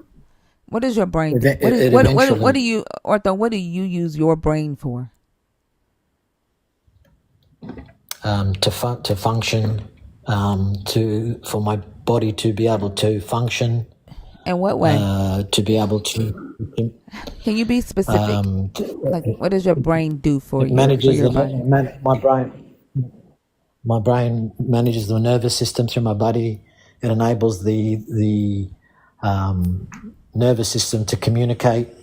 It enables me to think, to communicate, to speak, to feel, all of these things through the nervous system of my body. Okay, hold on. So it allows you to think and to communicate. Those are two things that you mentioned. Yeah. When you are thinking with your brain, can you explain that process to me? When I'm thinking without my brain. No, when you are thinking with your brain or communicating with your brain, explain that process to me. What is that? What is that experience like?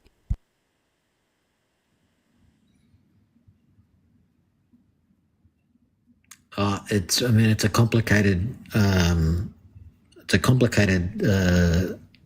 situation, because the brain sends signals through to various parts of the nervous system. I'm asking you about your experience. Explain the experience of you thinking. Like right now, I'm having a conversation with you, and I am thinking about the things that you are saying to me, and I'm using my brain to do that. And I'm listening to the words that you are saying. My brain is processing those words and understanding what each word means, right? And then my brain is analyzing the words, is analyzing your tone of voice, analyzing what you believe, and coming to a conclusion, right?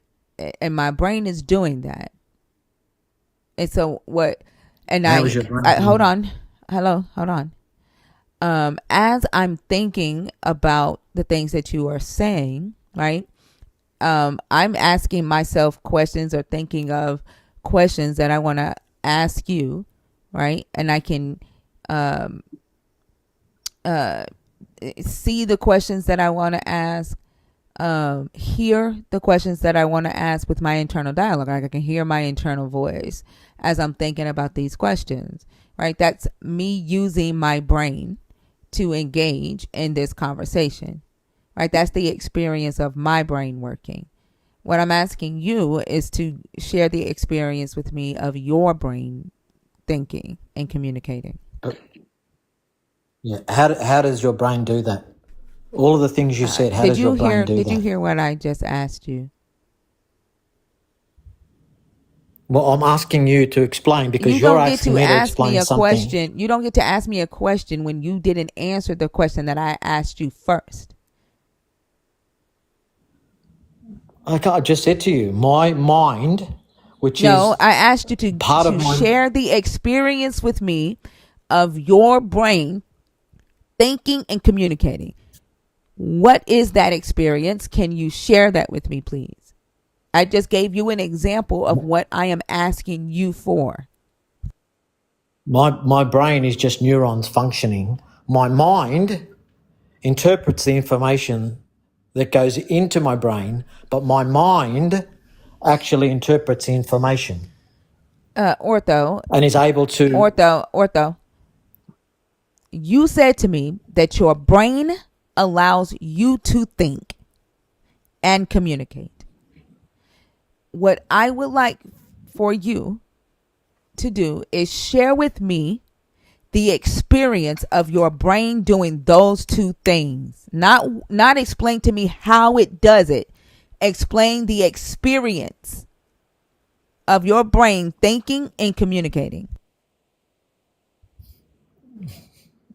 This is not making a lot of sense. My brain functions. It has neurons. It sends signals to my nervous system and my soul, which then my mind interprets that information and Where is is your able to soul? process Where that is your soul? information. Where is your soul, Ortho? Where is it? How It's much does your it's soul my whole weigh? essence of my body. How much does your soul weigh? It doesn't weigh anything. How much does your mind weigh? Can your soul be operated on? No, it cannot be. It's not a physical thing. The soul is not a physical thing. If your brain gets sick, does your mind get sick?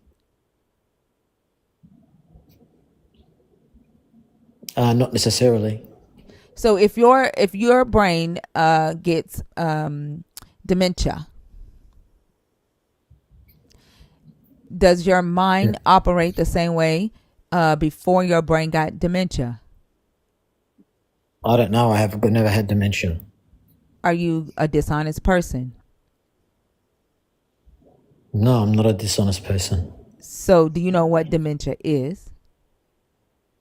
Yes, but I've never experienced dementia, so I couldn't answer your question. It's a stupid question, knowing given what that I don't have dementia. So Ortho, see this, you would probably be able to answer that question if you didn't ignore your brain in your head.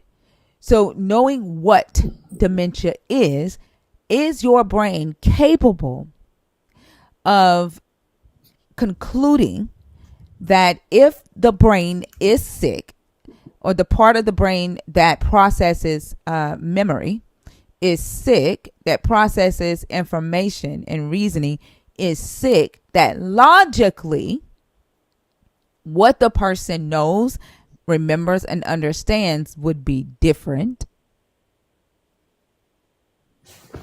Well, not necessarily. My mum had dementia and she could barely communicate, but yet at her deathbed, when we spoke in her ear and we spoke about things that were happening, she started crying. She started having tears in her eyes and had emotions, feeling, even though her brain So you are was a not functioning functioning. person. So Understanding you what's are going a on. dishonest person then. You are dishonest. You said you've never What's that? experienced dementia. What's that? You are I've dishonest. never experienced it personally. Well, No, how am yes, I you have. Your dishonest? I mother said had I've it. never experienced Your it. mother had it, therefore So you does that have mean I experienced experienced it? dementia. Yes, it does. If your mother had it, I've that experienced means that dementia. you've experienced dementia. No, I haven't experienced it. I've Yes, you experienced have. somebody who had dementia. You've Do you experienced understand the dementia. difference? You've My experienced brain didn't have dementia. dementia. Somebody else had dementia. You've I saw the experienced reaction. it. You are a liar. No, I haven't experienced dementia. You are a No, I've liar. experienced somebody who had You dementia. are Do you a understand the liar. difference? But You you are You have are a first, so liar. you have first, disingenuous in your You're conversation. dishonest. but you have So firsthand. disingenuous in your conversation. But I ortho, haven't got dementia. I didn't ortho, experience Shut the dementia. hell up, Okay? Ortho. God or, bless I, America. Fee is trying to talk. gosh, you got. ortho. What she's saying is that you have firsthand knowledge of how dementia impacts the brain, and I think you know that she's asking. You knew what question she was asking you, and it's almost like you're obfuscating to avoid admitting that.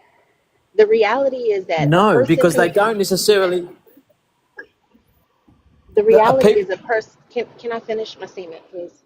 A person who has dementia, whose brain has been impacted by that disease, does not have a separate part of their body, soul, or heart brain that processes things in a way that their actual brain can no longer do so. And you know that. prove it. Especially Prove if it. you have when Prove your it, mother please. Prove it. when They have you can't, seen that? they can't When even have fully you seen understand dementia. when have you seen that happen? When have you seen a person with dementia function in a way that they don't remember things, they can't take care of themselves, but their heart brain kicks in and does all the things that their actual brain can't do? Well, I just said to you, I just explained to you, my mother, right? And again, they don't fully understand dementia and how it impacts and affects every single person because people have different reactions to those situations. That's why we Right, can't but say fully how dementia affects the brain. So I'm still You talking. don't have So you I said you to the my Shut mother up. that the Shut up. problem is that you I was don't still use your talking. I was brain. still That's the talking. problem. Why? yeah. You don't use your I don't brain. care. You have this imaginary ass mind while you ignore your brain and you say stupid shit from this imaginary ass mind. You are dishonest as fuck. I don't want you on my stage. You are wearing me the fuck out. Bye. Ho. I hope they don't catch you when you fall. And I mean, that's the frustrating part. Like when you know they're not engaging honestly. Like dementia, we do know a lot about dementia. And someone shedding tears when you're whispering something very loving and kind in their ear at the end of their life does not mean that their heart brain has kicked in and started processing information. That's just stupid. He And he knows knows that. it. Yeah, he knows it. That's why he was acting the way he was acting. Uh, MB Man Eater. Hello. Hi, how are you? I'm doing okay. How are you? I'm doing good. Can I get your age and let me know if you are a believer, if you are deconstructing, or if you are an atheist, please? Sure. I'm 25 and I believe I'm deconstructing. Okay. Which topic did you come up to discuss? I did come up to discuss what even is the soul and how can it be judged after unalivement. Okay. Fee or Selena, do one of y'all want to take this? Yeah, I can't, Selena, unless you want to. Is that so? Oh, you're good, Fee. Go ahead. Okay. What are your thoughts on that? So I'm a spiritual person. I do believe in souls, but I don't necessarily believe that they're judged after unalivement, like by some man in the sky. I think that a soul is more of an energetic wave that is more sciency than people like to admit. It's not as like I'm not sure it's like a magical aura like the last gentleman was speaking about. I think that I look a lot into like mirror neurons and like when it comes to like different wavelengths, different things that we can't necessarily see with our own eyes. Definitely things that we cannot necessarily perceive with our ears, any of our five senses as humans. Like I like to say, like, for example, we can't see x-rays, we can't see gamma rays. Like, there's other things we can't see or hear on a human level with certain pitches, right? So I think that there are certain wavelengths of certain types that we are unable to perceive. I do think that we radiate a certain type of energy. I mean, there's research based on mirror neurons and in the science of empathy and empaths, which is still being developed. That, you know, that's why some people are more of empaths than others, is because they are able to receive those neurons more readily due to a heightened sensitivity to them neurologically. So I think that if just because we can't necessarily see the soul, there might be some scientific data coming out that would indicate soul-like attributes to humans, at least an energetic radiation. And that's kind of what I consider the soul, because I also consider energy to be either high vibrational or low vibrational. Well, I mean, well, let me ask Thinker. Thinker, this is not even remotely close to biblical, so are you okay with us? No, yeah, as long as you're okay, I'm okay. And I would like to know your source for the data that's coming out.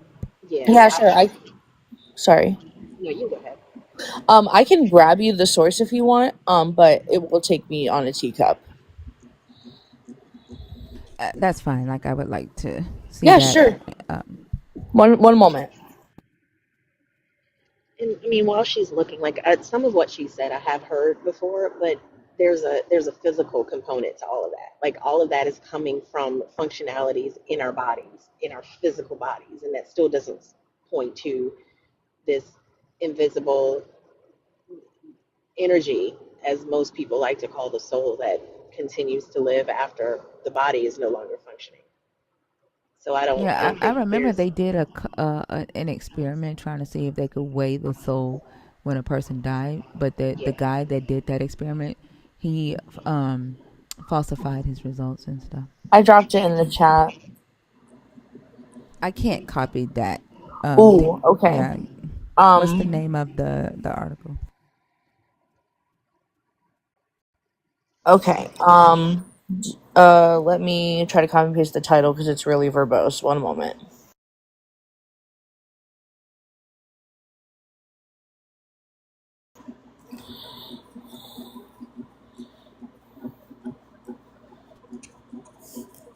There you go. Empathy and Mirror Neurons, a view on contemporary neurophysiological empathy research.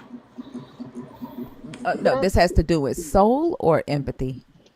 I think they're both very intertwined. Soul is. No, does this? No, I'm saying does. You said there's data about the fact that there is a soul, No, and I I'm never asking for said that. that. You did say that. No, you can That's run it back. You can run it back. I literally said there's what did you say the data was about? Say it mirror again. neurons. Pertaining to The height, the ability to perceive empathy. that's not what you said. I wouldn't have Yes, asked it you for data. I said a lot of things. The things that Okay. I said I could prove were that we have a lot of research on mirror neurons and how they affect the like how that an empath might be able to perceive that energy that we can't see, and that energy that we can't see, I'm saying, might be linked to that soul energy, might be that vibrational energy that we're talking about. That's what I'm saying. You're just asserting a connection that's not being demonstrated through any tangible evidence. Like neurons can be tracked. Like we know what neurons are. We know Well, that, sorry. yeah, you're adding an extra layer and calling it a soul. I mean, empathy is something that evolutionarily has developed in many animal species, not only in humans, right? Like when you were talking about the fact that some people are more empathetic than others. Like I think about the cookie thing that's been going around TikTok with the kids, where one parent gets one cookie, the kid gets two, and the other parent doesn't get one, doesn't get any. And just to see how empathetic the children are. Some immediately break out in tears and like because it's unfair that one parent didn't get a cookie, and they immediately share. And some kids are like, "Oh well, it sucks to be you." Like those are things that just they're natural evolutionary developments, and they're different in different people. I don't see how that points to a soul. Because it's talking about invisible waves, and I'm saying, what else would a soul be if not that? Well, I don't know what a soul is, but I think that's a logical fallacy to say what else would it be if not that. Like that's an Well, argument from incredulity. That you're doesn't have. no. Let me explain a little bit because I haven't gotten to really like flesh it out a lot. So when we're speaking about souls, we all, like that gentleman was saying, it's like an aura. It's not something you can see. And we all can agree to that consensus. That's kind of the rough No, definition. no, we can't. No, please let me finish. Well, I'll let you finish, MBA, but you can't say that we all agree to something that we don't all agree to. Well, I'm gonna have to stop you there. okay. Let me reword. It is a general consensus that a soul is not to be seen or felt or heard, right? No, it's not. And But that's what most people think, right? Like most people don't think you can see or Okay, hold feel a on. Here we soul, go. right? Give me just a second. Hold on. I want to play this one. Sorry? If just because we can't necessarily see the soul, there might be some scientific data coming out that would indicate soul-like attributes to humans, at least an energetic radiation. And right. That's the data that I'm asking you for, not this empathy neural. That's the data that I was asking you for. Where is the data for that? Is what I'm asking you for. Okay. The data, not what you gave me. The I'm data trying to tell you for this soul like attributes. Like, where is the data for that? I'm trying to let her answer. Quit muting me if you want me to answer. I'm not muting you. Did you not just hear me tell them to let you answer me? This is crazy. This is crazy work. But what I was trying to say is, I said proof that there may be soul-like attributes. Right, and you said there's data for that. No, where's the data for that? In the mirror neuron, the thing that I just dropped in the links, the comments. And in that article, it calls them soul-like attributes. No, that's my own words. Okay, so then no. Go ahead, Fee. Yeah, because that's data. Why am I not able to speak? You are. Can you speak? No, y'all are disingenuous as fuck. I'm not wasting my time on this. Girl, bye. Get your behind down. Go. Fucking lied. You lied. The fuck? Well, I need to center myself. Please let me center myself, girl.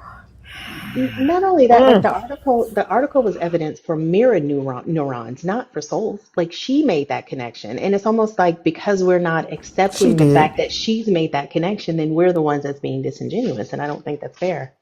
It's the fact that she said there is data coming out pertaining to soul-like attributes, and that's the data that I asked you for, and then you lied and said you didn't say it. Exactly. The fuck? I think we found it at the same time because I went and looked for it too. And I also don't think it's fair to just say we can all agree to this. No, we don't all agree to that. I've been asking forever, what the fuck is a soul? Like that's literally what the question is. If you're going to start with that, then you're going to pick that question, start with the definition that actually answers the question that you chose. That doesn't make any sense. You did. Boombox. Boombox.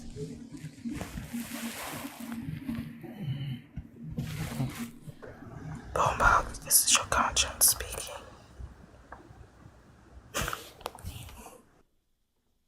No one's asking about empathy. I don't know why y'all talking about empathy and science talks about like nobody is talking about that. She literally said that there is data coming out pertaining to soul-like attributes, and she claims that the soul is the thing that you cannot see. There are things that you cannot see, like gamma rays and blah blah blah. Like she lied.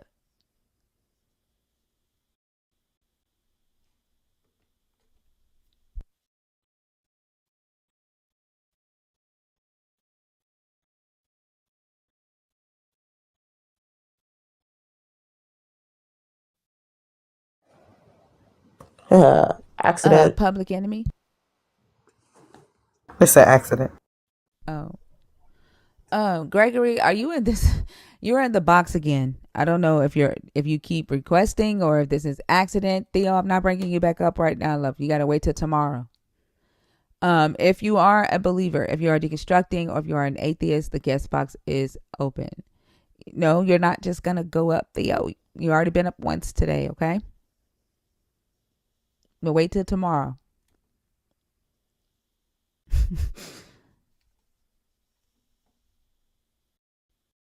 He is a trip.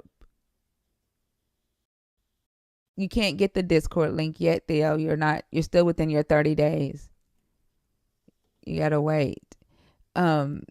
Trey Soul, you're welcome. I don't know what you're saying thank you for, but you're welcome. Yeah, you're in a 30-day wait period, Theo.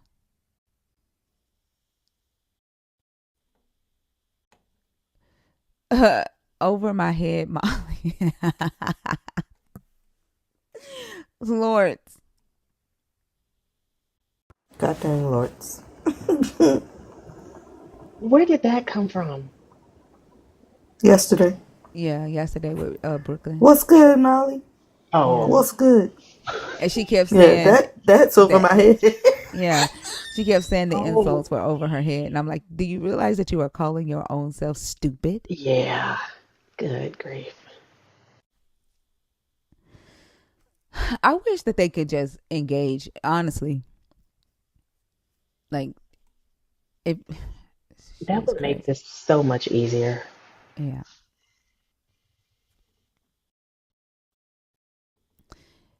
If you are a believer or if you're deconstructing, if you're an atheist, the guest box is open, y'all. We still have 2 hours left to go. If nobody comes up, and I'm gonna give it to 8:30. If we don't get a conversation going, then I'm gonna shut down early. If you are in your second month, as a nerd, if you have a orange nerd badge with a nerd emoji, then and you're not in the Discord, you can reach out to a mod in the chat.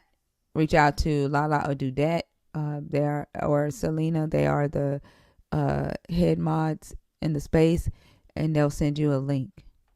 If your nerd badge is yellow and you have the blue emoji, you're in the 30-day grace period.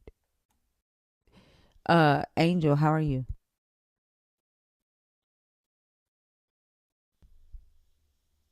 Hi, I'm doing good. That's good. Can I get your age, please? 20. Oh, you got to be 21. Oh, okay. Sorry, All right. love bug. Bye. Have a good one. You too.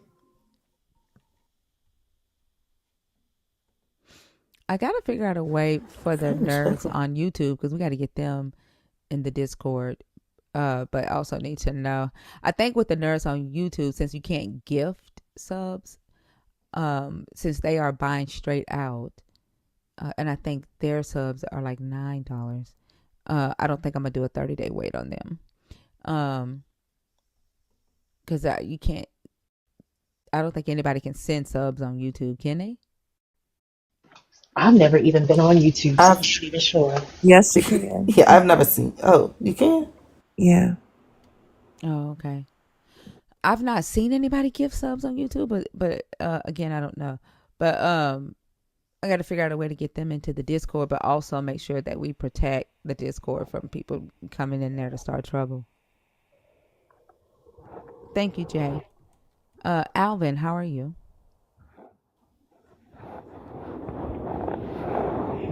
Hello, Alvin. All right. Yeah, I've never seen anybody give subs on YouTube.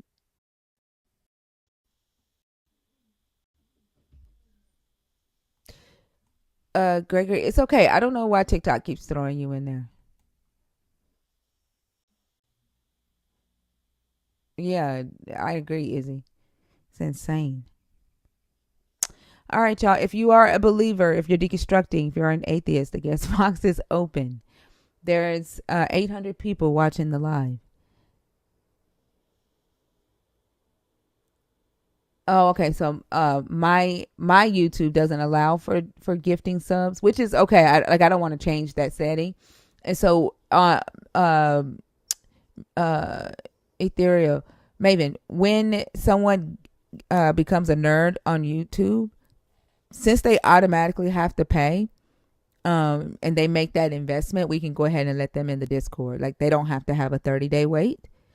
Um, and so if there's a nerd without the Discord link, you can go ahead and give it to them on YouTube. Okay.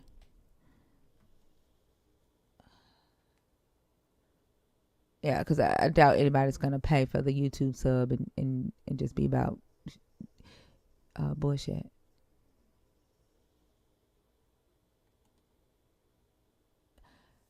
All right, y'all. It's getting quiet in here. Are we done? We got 9 minutes to get a conversation going. I feel like I've been like begging for conversations all night. Because folks don't want to be honest. And it, honestly, being honest ain't that hard. Hey y'all, DGT, how are you? this is Miami Blue. I just changed my name, so Oh, hey. I'm gonna change it back. Hey. But hey y'all, Hey, Miami. You hold on, Mayim.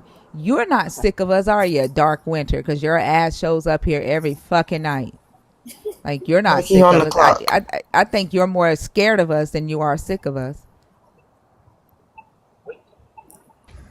He is scared because he always say, y'all invite me up. If y'all want me up, invite me up. Y'all Ain't scared to nobody invite gonna me up. invite your ass up. Like Boy, you know what the how to hit the fucking request button. But you're here every night, so your ass ain't sick, and neither are the ones that are here that are too scared to come up. Sorry, Miami. Go ahead. no, it's okay. I'm commuting to the bus stop, about to head to work, so y'all are all good. I wanted to choose the last topic and see if I can try to tie in the things I want to say to it. So last week De La Mora came up, and I wanted to tell y'all this like fun fact. She and I were in second grade together. And the first time I came up on panel, she like messaged me, and so this community has reconnected me with somebody I went to elementary school with, That's so and cool. I'm so grateful to be able to support her at this stage in her life. So yeah, this community has brought me back to somebody I knew when I was 8 years old. Wow. That's super dope. Yeah, and she isn't my only friend who is trans now. Like we're from Miami, and it's a very artistic, expressive city, and so I grew up around LGBTQ people. Like my aunt. Sorry if it's noisy. I'm like walking on the sidewalk. So those types of people were never foreign to me because my real name is actually Sachet. So I grew up with like people telling me that my name was like the RuPaul song. So like I don't know, just those elements of the rainbow community have always been kind of present in my life. So it's just really nice to come to a community that is accepting. I'm neurodivergent as well, so like I've always known that I was a little different. I couldn't always put my finger on it, but I just knew that there was just something a little different about me from others. And so yeah, and to tie it back to the topic, I know we've been talking a lot about I'm starting to realize now that Christianity is a cult for men that they admit women into only if you're willing to be a slave.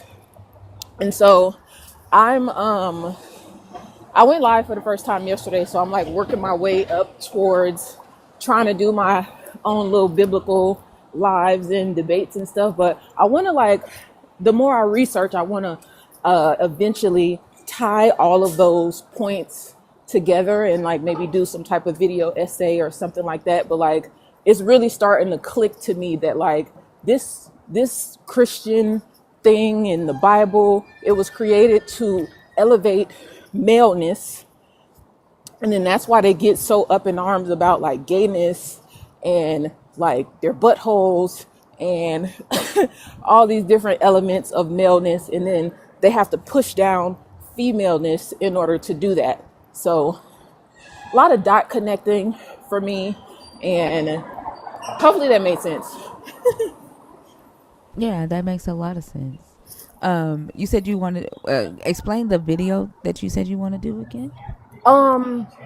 Really just connecting the concepts of masculinity and how just like I used to watch this creator called Public Offender, and he does a lot of live streams about just holding men accountable, calling men in, calling them out, and he talks about the cult of man a lot. And so the Yeah, more I that follow him. yeah, the more that I read the Bible and like find out these very specific elements of how male behavior was constructed, it's just connecting the dots for me. So like I really kind of want to either write an essay and then do a video, just tying all these concepts together to really help people understand that, like, especially women, that like this is a cult for men, and they're only going to admit you to it if you agree to be their slave, essentially. Mm-hmm. Yeah, that's I never even thought about. I knew that the religion had the feel of it being a religion about dicks. Like, it's Right. definitely about dicks. But Literally. never thought about calling it a cult for men. That's, yeah, I think Like that's, that, I that's can't good. remember what verse we were reading last week or some at some point, but I'm like, wow, it really dawned on me like, wow, this was made just to elevate them and make them feel good about themselves. And it also makes me think about like what was happening before all of this, that they even felt the need to elevate maleness in that way. Because that, back in those times, it was mother goddess worship, right? The female was at the head of the family, and the she would send the wisdom to the male, and like the male was the king, but she ruled everything, if that makes sense. Like, she made the decisions and stuff. The gods that they worshipped were goddesses, and it was mother goddess worship. And so it was around 2500 BCE where all of that started to change, and they started to destroy the matriarchal societies and the mother goddess worship. And so we can see in Jeremiah, when Jeremiah is telling them to destroy all the Asherah poles and all of that. And so I think it had a lot to do with just that switch over of switching from matriarchal to patriarchal society, and the men, them wanting to be the dominant force. What literature would you recommend to start like researching that? When God Was a Woman is a good one. Okay. That it reads like a history book, like it's really good. Okay. Yeah. Yeah, I'm actually There's reading. one that Dan McClellan does. The history of, I think it's called The History of God. Hold on, let me get the right name for it. Hold on. Can somebody write these down for me and send it to me? I'm like on the bus stop. Are you in the Discord? Yeah, I'm in the Discord. Yeah, I'll put them in the book recommendation section in the Discord for you. Yeah, I'm actually reading A Voice from the South by Anna Julia Cooper. It's a Black woman. She wrote the book in the 1800s. And I'm actually on the part where she's talking about the merging of, well, basically she's describing how barbarism and Christianity merged together to lessen the violence. So essentially it was educating women to integrate them into society in a, during the time that men were more barbaric and Christianity was really coming to power. and how the softness of women and femininity helped lessen the violence in society. And now I'm on the chapter where she's talking about just educating Black women specifically. So that's a pretty good book that I'm reading right now that kind of ties in with it, because she's talking about Christianity as well. But yeah, if you could put that in the book recommendation too, Okay, that'll be. yeah, I will.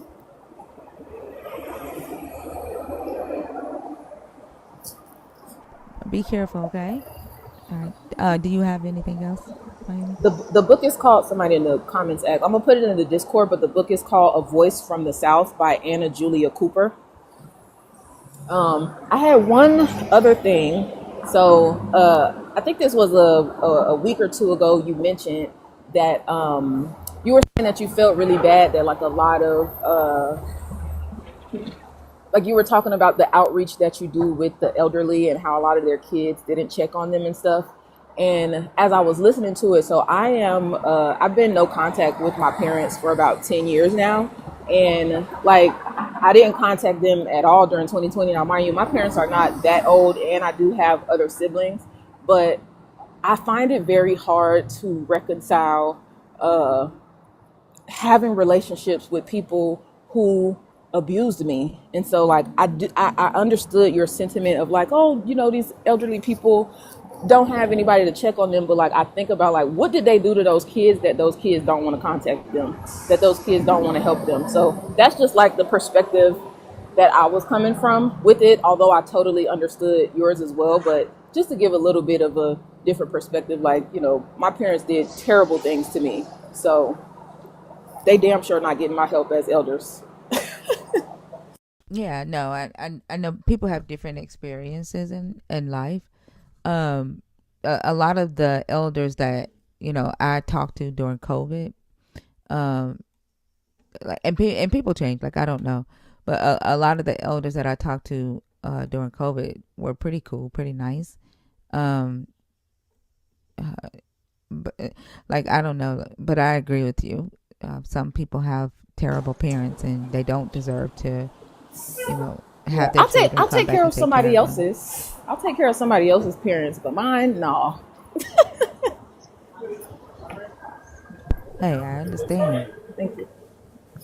But that was all that I had. So I appreciate this community and I appreciate being able to express myself here and learning more and researching and finding like-minded people who don't look down on my excitement for learning. So I definitely appreciate you as well. Like I said, being a part of the community. Looking forward to reading your essay. I think it's a really cool idea to look at this religion as a cult for men.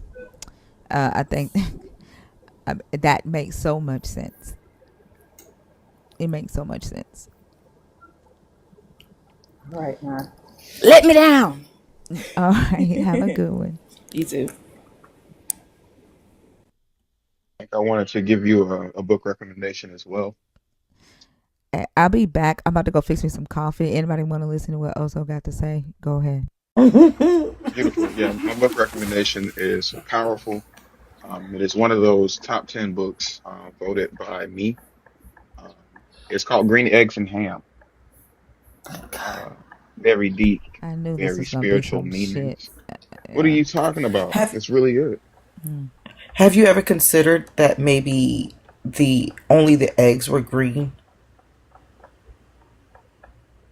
because it doesn't say green eggs and green ham? Not the chat asking to go with me to fix coffee because it knows Oso was going to talk shit. That's crazy, y'all. That's crazy. What happened to being ride or die? What happened to that? Huh? I'm engaging also. You was Team Oso 2 hours ago. What the fuck happened? You became Oso again. You were I'm Mr. the same Zena guy. May just a minute ago. That's good. Rainy? Yeah, sorry, I didn't mean to join, but here I am, so. I can take you down if you joined by accident. Okay. I don't mind, though. It's fine. Okay. What's your age? I'm 25. Are you a believer? Are you deconstructing? Or are you an atheist? I don't know where I am, to be honest. I grew up Roman Catholic. I went to a Catholic school, all that stuff. But like right now, I'm just kind of, I don't know. Do you believe in the God? I believe in my own thing. So you don't believe in the God of the Bible. Do you believe in a God? I believe that there is an afterlife, and that we But do go you there believe when in we a pass away. God? I don't know. That's what I'm saying. Like, I'm not entirely sure at the moment. Okay, so to be on stage, you either have to be a current believer in this God that we are discussing, The Roman Catholic God? the God of the Bible, or just hear me out. Okay, there's 3 categories. Okay, you either have to be a existing believer, someone who is deconstructing away from that belief, or deconstructing the belief and reconstructing it into a more healthier belief system, or an atheist. One of the 3. I don't do like spirituality. I don't do No, I spirituality. feel like maybe I'm Hello? deconstructing. Sweetie, wait. Rainy, let Thinker finish, please. Sorry. It's a, you said that you're deconstructing. Maybe.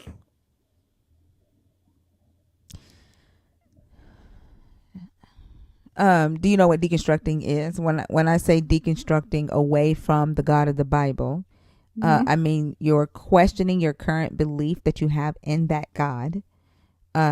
Your current, like, questioning what you were taught about that God and the beliefs that you hold about yourself in society because of that God. And you're either doing away with those beliefs after you question it and research it, or you're reconstructing it and putting it back together in a healthier way. Does that sound like what you're doing right now? Or have Yes, you I know. already decided that you don't believe in that God and that you believe in like a source or a spirit? Which one? Well, that's why I said I don't know, because that's why I feel I'm deconstructing, because Okay. I'm kind of in the questioning moment, right? Okay. That's deconstructing. So that's where you are. You're deconstructing that God, the Christian God or Catholic Yes. God. Okay. Yeah. All right. Which topic did you come up to discuss? Well, that's the thing, is that I accidentally came up. But what do you want to talk to me about? I don't. What I'm going to do, I'm going to put you back in the comments, okay? Since you came up on accident. Well, no, I can talk about this. No, that's like okay. Top That's one. okay. Can I? That's No? okay. That's okay. I'm going to put you back in the comments. That way Yeah, you but can I see want how to, it but works. okay. You can see how it works. If you decide to pick a topic later on, just come back up, okay? Okay. All right. Have a good one.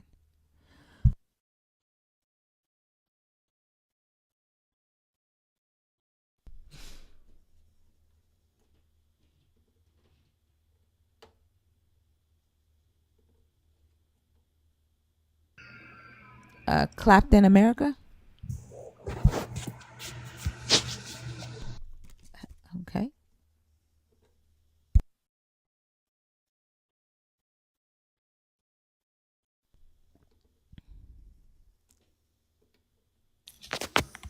Kingfisher. Hey, Hi, how are you? I'm doing okay. How are you? I'm doing good, thank you. Can I get your age, please? And then, well, I see that you are a nerd. Yeah, I'm 40. Okay. And are you deconstructing? Yeah, I'm deconstructed or an atheist or some version of those two. Okay. What'd you come up to talk about? I see you're in the 3rd month. You're in the 2nd Yeah, month as a nerd. I came up to mostly talk about the 4th topic, like hate towards the rainbow community. Okay. What are your thoughts? And I'm trying not to sort of reference other people that were up here before, but the like one of the things that I find like sort of comes through when I hear like Christians sort of talk about their hate about the LGBT community is it seems like a lot of kind of repressing their own desires. So like I think that's something that we kind of, you know, like we make the jokes about like everybody who hates like gay people are closeted gay people, like as a joke, but I think there's quite a bit to that. Like the ones that are the most vehement, there's often some kind of like internal dilemma that they're dealing with that I think contributes to some of the sort of like heat of the hate, if that makes sense. Yeah, it makes a lot of sense, and I agree that not all the time, but definitely a lot of the time. I think that it also speaks to their uncomfortableness with sex altogether, and with the human body. And like I told y'all, I'm watching Sense8, and there was a sex scene in Sense8 where all the sensates were feeling the sex that the two homosexual couples were having. And everybody, all of the sensates participated in this huge sex orgy, right? Because they were all feeling what each other was feeling, except for the black male sensate. And he's in Africa watching this show, and on the show that he's watching, there's a guy lifting like this big ass boat, and every time he had just no clothes on, and he has this thing around his neck, and he's lifting the boat, and every time he lifts the boat, water flies out, as if like it gives the illusion that the guy is like coming every time he lifts the boat. And the black guy is sitting in his Jeep, and he's uncomfortable, but you can tell that he's giving off he's fighting what he's feeling. Does that make sense? Like he's interested. He's curious, but he's trying to fight it out because he's trying to be masculine, right? Yeah, I mean, it's sort of like when you catch two people in like a romantic moment that you're not really supposed to be part of, right? Like you see people in a park or something. It's like, oh yeah, that's cute, but that's not for me, sort of thing. Yeah. But I think also like the discomfort from seeing other people be comfortable with something that you don't find comfortable, I think is a very heavy factor as well. So it's kind of like, oh, well, I could never do that. I would never find that something appealing. But those people are clearly very happy doing that. So, like, like how dare they be happy with something that I can't be happy with? Sorry, I didn't mean to cut you off. Yeah, no, I agree. And that's why I think the show is trying to portray that, right? Like, because what we do see, like in the black community, black men tend to perpetuate a lot of the hatred, whether they're religious or not. There's a high number of black men that speak very aggressively and violently towards other black men that are just men, period, that are gay. And I think a lot of them are fighting this curiosity, right? Because they have to be masculine. And I think that that's what the show was portraying, like that there is this curiosity, from that group of men, but they're like uncomfortable with the topic, and they're fighting their curiosity and putting on this mask of masculinity. And that's, coming through with hatred towards that community. Yeah, I mean, like now there's sort of jokes about red pillars where there's sort of like some of their discourse is like, like you're gay if you love your partner, like you're gay if you love your wife. That's too feminine to be in love with a woman, like sort of thing. It's a joke they're making about it, right? Trying to sort of rip on them. Like, how dare you respect a woman enough to love her enough? Yeah, like the only other person you should love is like your boys, kind of thing. And like it's boys being boys. Like, wouldn't you rather hang out with your boys than hang out with those silly girls, kind of thing? Which is like a very weird kind of misogynistic thought. Yeah. And that, to me, that's just a way to hide the fact that they are in love with their boys. Well, yeah. So they don't like women. And I think there's not like a biological component, because like as far as species goes, like there's so much diversity, so things are not sort of like set in stone, right? But I've done like a little bit of research into like lions and hyenas and stuff. I was super interested in like hyenas and what made them what they are. And part of looking into that, there's this phenomena between like with mammals where, like the when like mammals are born in an area, it's the females that sort of stay local, and when adolescence is reached, like the men generally go like far afield to find a partner, like a mate. And like this is sort of the opposite for birds, right? Like for birds, it's usually the males that stay local and the females go searching for mates elsewhere, and then like might come back or not. And so I think that that's kind of reflected in kind of the way that like mammals develop packs and things like this. And lions are kind of unique in the fact that they're like the cats that have a pack, right? Whereas like most other big cats don't sort of group together in packs and things. And it seems as though that phenomena is directly linked to the sort of tendency for juvenile mammal males to sort of group together in these like sort of like gangs that roam around looking for women that they can start to interact with, like, you know, sexually and things like that. So I think that there's something much more hardwired into us about how females and women sort of set the tone for what culture is, and they are what society is. So like circles of women are the ones that are fundamentally the basis of every community. And then it's sort of the men that surround them and the men that those women pick. Whereas like in the animal kingdom, there's a little bit less picking, right? Because violence is a bit more of the interaction. But I'm just trying to say, like, I think there's a tendency, you know, and it's sort of outlined in that show Adolescence. But there's a tendency for certain types of male behavior to crop up and cause problems. And what I get upset about is hearing, like, as I get older, I realize how many men are trying to sort of defend other men's actions because they see them as part of like the natural process, but those are actually like the most transgressive men, if you know what I'm saying. I understand what you're saying. I don't understand how you're connecting it to the rainbow community and the masculinity. Can you?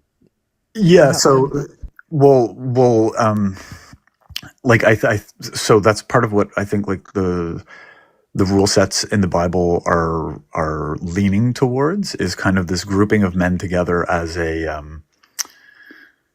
like as this gang, right? Like, I mean, America's kind of based off of this idea of a bunch of guys coming together to pool all their money so that they could have power and control of different kinds of things. So I think it's men that come together and have sort of a specific view on the world, and they sort of tacitly agree that they're going to sort of behave in a certain way together, right? So it's the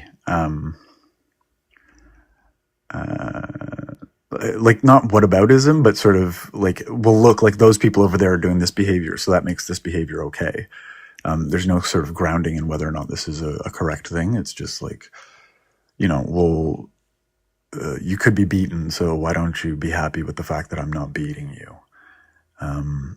You know, we could be more violent, so just be happy that that we're not the violent ones. I'm not sure that's connecting. You're saying that they structured their patriarchal ideas and patriarchal system after the animal kingdom, like after the male animals. Is that what you're saying? Well, yeah. I mean, I mean, like our we develop rules for things that come to us naturally. I guess I'm saying, right? So we sort of find a way to write a rule that makes that validates our views and our perceptions and things. So the possessive nature of the interaction between men and women in the Bible is like very, very, very specific, and is not sort of it's not like when you go and you compare the binary views on men and women or males and females in other religions, like they don't have the same possessive and like controlling and sort of non-equal aspect, if that makes sense. Like there isn't an idea of symbiosis, it's an idea of hierarchy. And you're saying that this is only in America? Well, predominantly like the books of the people of the book, like the sort of the three major book related religions. Like Abrahamic religions? Yeah, like the like you're saying that is wherever they are, like the westernized Abrahamic religion. Yeah, the idea of like possessing women as a possession and as like an extension of yourself and things like that. I shouldn't be speaking. I'm being overly general, but what I'm trying to get at is that the actual interactions between the actual interactions between men and women are not what the Bible is trying to and scriptures are trying to sort of solidify. What they're trying to do is co-opt what would be the natural interactions and say like, well, women are the possessions of men, and women are sly when they affect men's decision making and things like that. And you're saying they say this is natural because this is what animals do. This is how animals do it. No. What? Sorry. I'm being really. I'm trying confused. I'm trying to connect it to the rainbow community thing. What I'm trying to get at is that like that it's a natural part of like the animal kingdom, right? Like of all of us as creatures, that to be focused on reproduction and things like that. And as a bid for reproduction, men will like band together in order to be able to go around and control women. And so I think the Bible is kind of and sort of Christian men get together in groups to sort of say like, we're the ones that are dominating this area and these people and things. And that is something that is, I guess what I'm trying to say is that like some of our behaviors are very natural. And so we need to sort of be real about that aspect and not sort of look at it as being like sinful in nature for certain types of things, because it's like, well, these behaviors are to be expected. The ways that men behave when they're in certain stages of their life like are fairly consistent, and the amount of like work that goes into trying to make those behaviors okay is more than trying to figure out how to actually deal with the behaviors. Oh, so you're saying that if I understand you, you're saying that the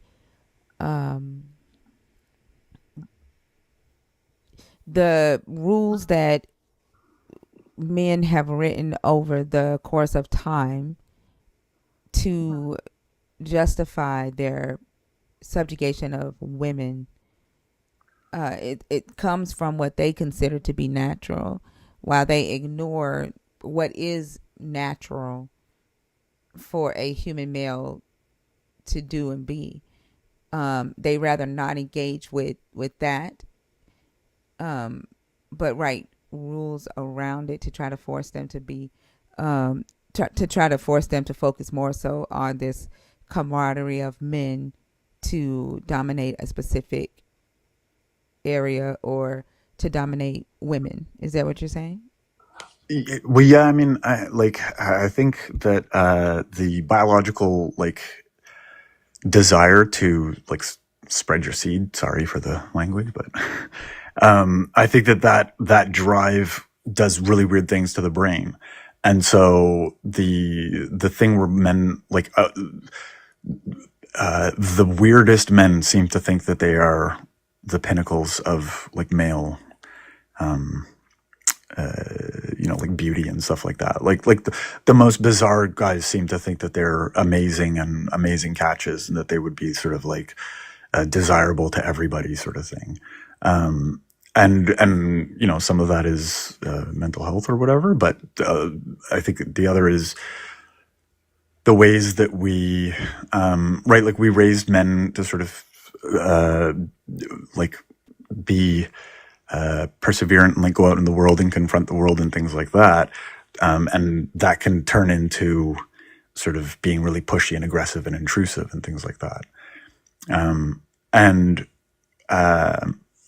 That if you're right, it's sort of the same thing as you don't care about a disease that doesn't affect anybody that you know. It's you're when someone in your family is a misogynistic pig, somehow you start defending them. So I think that there's sort of a biological ingrained thing of trying to protect behaviors that you see other people getting in trouble for that you would also like to do. So there's these biological things that we have, and it's really hard to have this kind of conversation without getting kind of nervous that it's going to slip into biological determinism and eugenics and stuff, right? Because that's absolutely not what I'm trying to say. But it's sort of the idea that there's these stages where you have when I was younger, the way that my mind functioned when I was attracted to somebody is completely different from how it is now, right? The 20 years of difference. And that's terrifying. And most men don't want to talk about that sort of thing because it's sort of this nostalgic look back at your naughty childhood sort of thing, right? That's interesting. I'm still having difficulty tracking it to the rainbow community, but I understand what you're saying as far as the toxic masculinity part of it and where why it exists is what I think you're explaining right now. Well, yeah, sorry. It feels as though as a guy you have this sort of subconscious urge to go out and mate and do all this sort of thing, right? And so I think that there's an interesting interaction between how we perceive the urges and the feelings that we have inside of ourselves. So if you're sort of told consistently that having gay thoughts is wrong, then when you have a gay thought, that's going to that's going to completely arrest your mental state, right? It completely changes your mental state. So but you're saying that is induced by the environment, right? By the culture, not biologically done. Right. Yes, but it's an interaction between the both of them together, right? It's the nature and the nurture working at the same time. So the nature of a young guy looking at another guy and sort of admiring that guy's physique and then sort of suddenly going, oh no, am I gay? Do I want to have sex with him and stuff? And then all of a sudden, and then all of a sudden, the culture has a hatred. The culture, forces them to become aggressive towards that specific thing because, and aggressive towards themselves because they're fighting against what they biologically feel. Is that what you're saying? Yeah, and then other guys don't who you don't feel comfortable being nah, man, it's just you thought that guy looked good or something or whatever, right? And I mean that doesn't even go into discussions about who you're willing to have sexual relations with versus like who you're willing to like partner with as in a relationship, right? Those things could be incongruent, but the desire to have this sort of this very set sort of like family structure is one that seems very like indoctrinated within the system, right? Like, is this idea that like you are not a proper member of society if you don't have these things. If you're not like, if you don't have a wife, you don't ever get to hold a position of authority. If you don't have you know, children, like you did something wrong, kind of thing. And the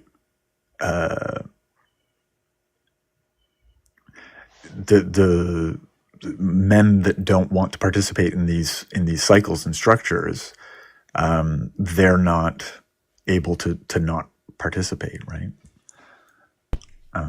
And so the LGBT community that doesn't want to participate, like it's not oh, okay, sorry, I just cut you off. No, I was agreeing with you. Like, I think, and that's the toxicity of masculinity. Like for example, right now there's someone in the comments who asked a stupid ass question, and said, so they're not able, so they're able. Oh no, he said, so they are allowed to want to date men, but not animal and children. Right? Like it's a stupid question.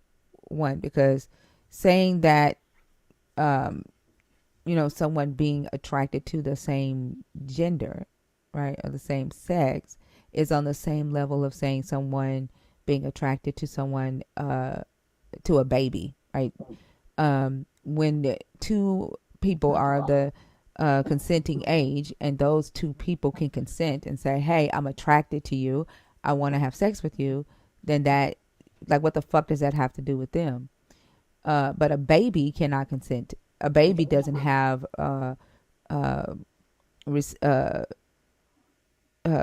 reciprocal attraction, you know, to that person that's wanting to lie, you know, with the child. Neither does an animal. Like an animal can't consent to want to have sex with a human.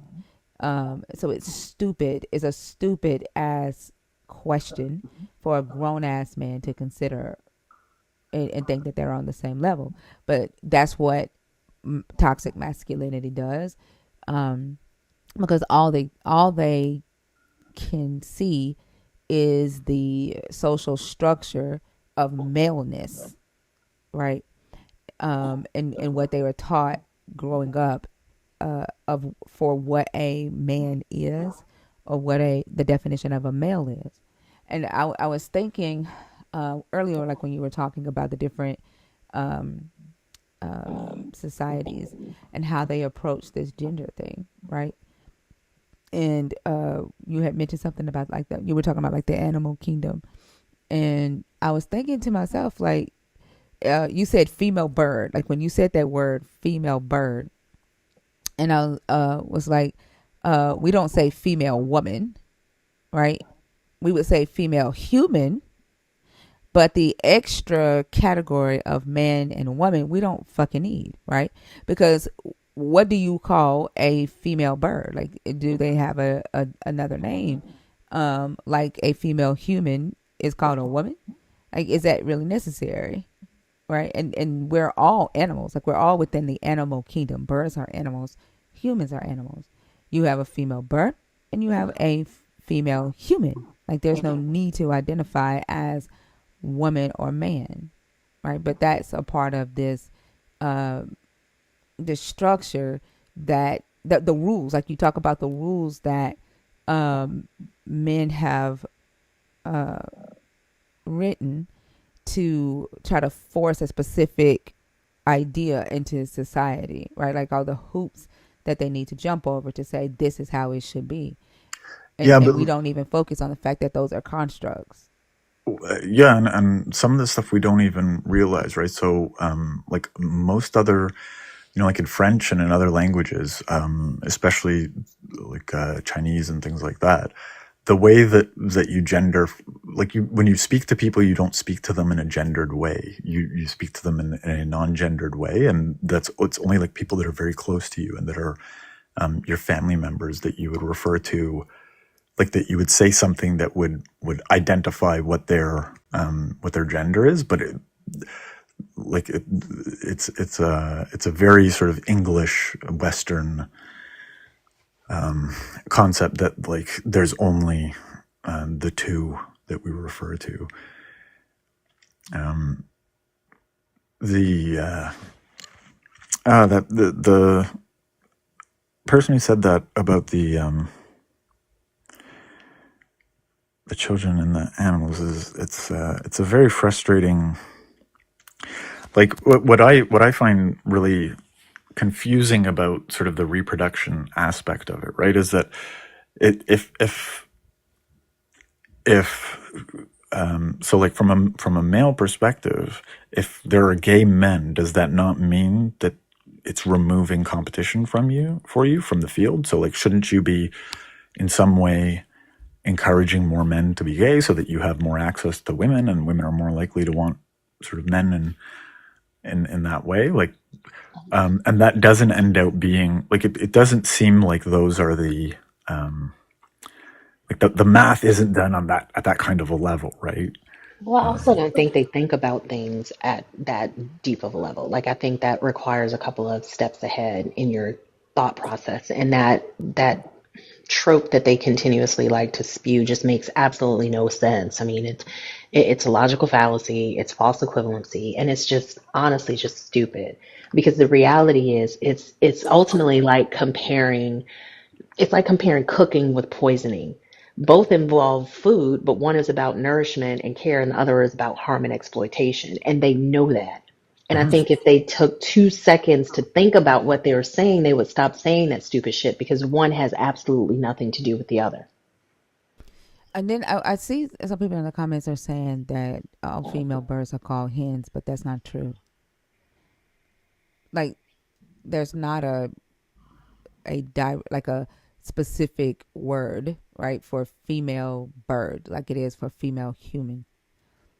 Like, it's a construct, and a lot of these names that were given to these animals because of their gender, right, again, is a construct. Like a female chicken, right, would be called a hen, right? But a female swan, we wouldn't call a hen, right? Like the regular birds that the robins in the sky, we wouldn't call them hens.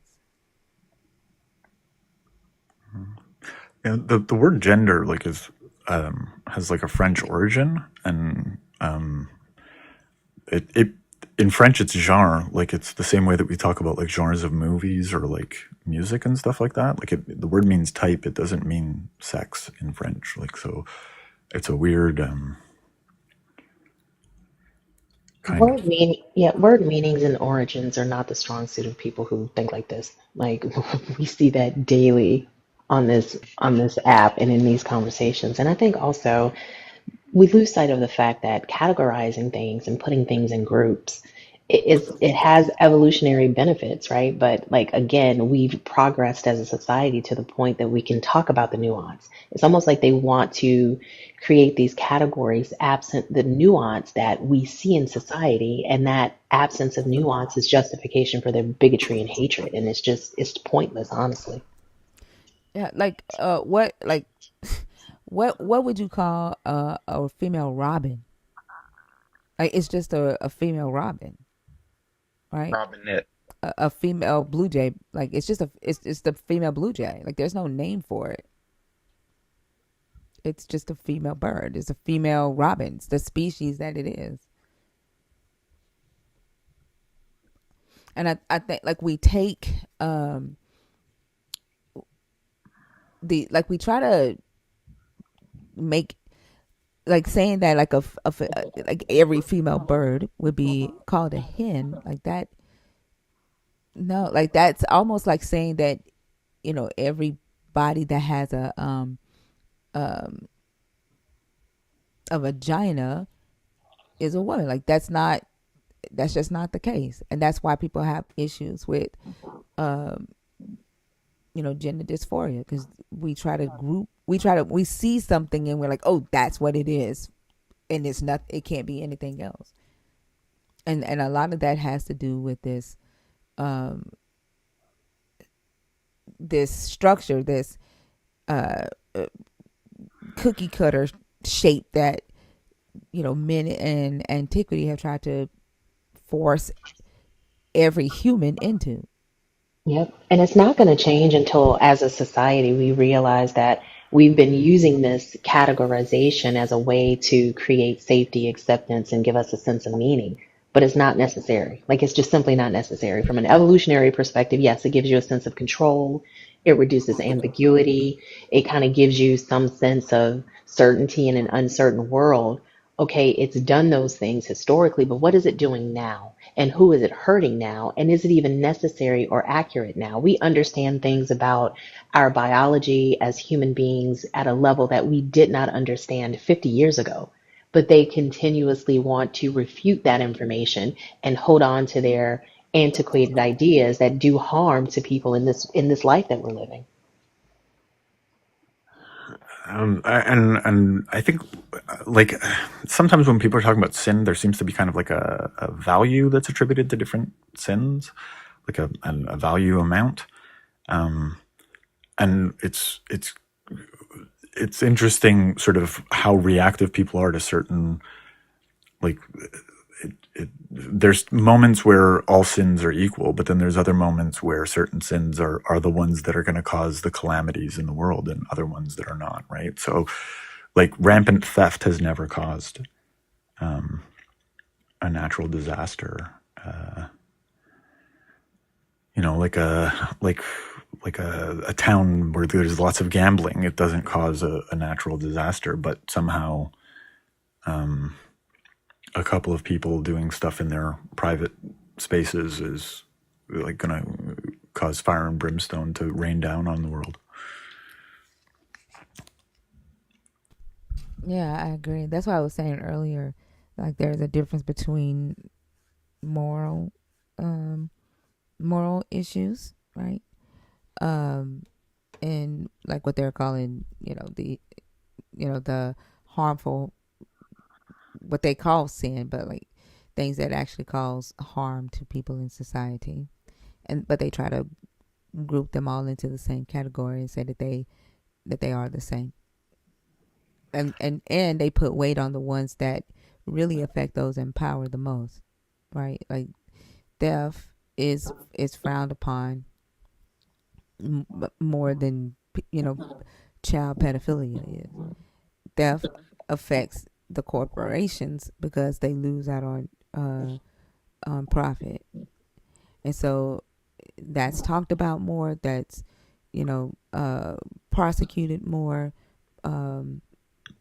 There are, in some cultures, hands are cut off, but if you have sex with a child, it's frowned upon. There are people in society that would want to prosecute it more than most governments do, and because it's focused more, the weight that's given to these so-called sins, it depends on how it affects those that are in power, how the sin affects those that are in power.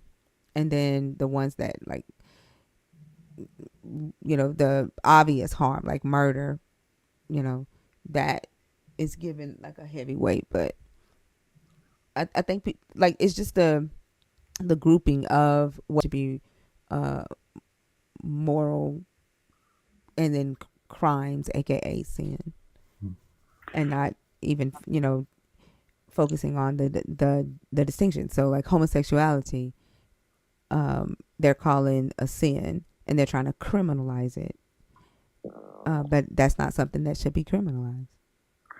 Well, and what I keep hearing that is really weird to me is because I sort of spent a bit of time in your live, the amount of people that sort of end out just saying, well, like, this is what I feel, is really shocking to me. Like the whole setup of your live is kind of deconstructing in this scripturally based sort of context.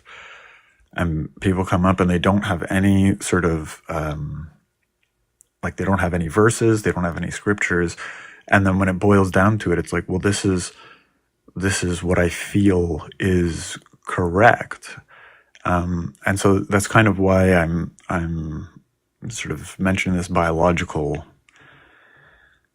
part of the thing is that it, you know, if we were having, if every time the discussion was happening, it was about scripture and about right and wrong and all of this sort of thing, that would be fine. But it's this constantly moving goalpost. And fundamentally the thing that they keep saying is like, well, this is how I feel. And, you know, God spoke to me, which is a really, like that's, you know, like, it's terrifying to think that someone is going to be harassed because someone had a feeling that other person wasn't meant to be there, you know. And feelings, like, I mean, I don't know about you, but I get feelings like randomly. Like, it's like you see somebody and you're just like, ugh, that person, ugh, you know. So I don't think that's a way that we should be like judging people in society. So it seems like a you know, this constant moving shell game of trying to sort of say, well, what I feel and what I want is most important. And, you know, my experience is is mostly in men's spaces, so I hear a lot of this kind of these sort of excuse makings, and then I don't really know how to explain it properly, but kind of the implied co-signing, right? So sort of the like, right, like, you're going to back me up on this way that I'm being really awful to women. And that sort of, I think, ends out playing into sort of our bonding practices and things like that. And then you end out sort of down a path that you didn't, like, you know, young men can end out down a path they didn't really expect to be down, doing things they didn't really expect to do because they were just trying to do what felt right in the moment. Yeah. So, I mean, I don't know what the solution is there, but. Yeah, I'm not sure either. Sorry, I rambled off there a little bit. So it's basically that it doesn't seem to me that it has anything to do with actual sin or reproduction, because like that would be the discussion that would end out happening. Yeah. But that's also, I think the only thing we can do is like try to, like, as I was saying like a couple of days ago, is get through that first barrier and kind of like show that it doesn't have anything to do with that, so that they can get to the root of it and, you know, become aware that their bigotry, that they're choosing bigotry, that, you know what I'm saying. But then from there, I have no idea what what the solution is for that. But I think the first step is helping, you know, raising the awareness that bigotry is being chosen, because it even if, you know, we can show them, you know, that it's not because that they're, you know, not choosing this because of sin or because of God said it, or because of reproduction, like the lies that they've told themselves, like that they've been able to hide behind. Once we break that barrier, that wall down, they're still choosing bigotry. Mm-hmm. And I think one of the ways to, you know, combat that is just education. But I honestly don't know what it would take to get them to deconstruct their choice to be a bigot. I don't know. It's tough sometimes because like it's you're absolutely right, like it's sort of, there's stages of understanding that we move through, and it's kind of incremental gains. It's really awful when you see people kind of 7 or 8 steps in a certain direction, and it's just, the composure is tough to maintain when you're sort of seeing guys like Fred Chicken and like Dark Winter Soldier, where like it's almost just sort of like a game for them to sort of participate in the discourse and try to like trigger, like, you know, it becomes this kind of pastime as opposed to being a reality. And that sort of stuff I really struggle with, because I know it ends up making me like a pretty bad ally, because I end up losing my mind, and I can't sort of converse with those people and move them the little steps down the path that they need to take, you know. I think just showing how ignorant they are, so that others would not want to follow after their footsteps, is the best we can do with their asses. True. Yeah. Thank you, Thinker. You're welcome. Thank you for coming up. I appreciate you. Let me down. I got you. Have a good Have one. a good one.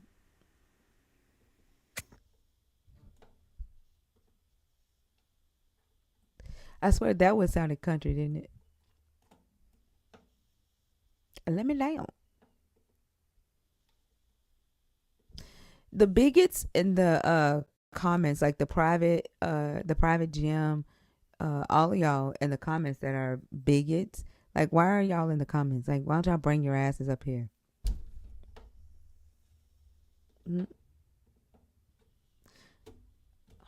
Like, y'all are the ones that I want to talk to.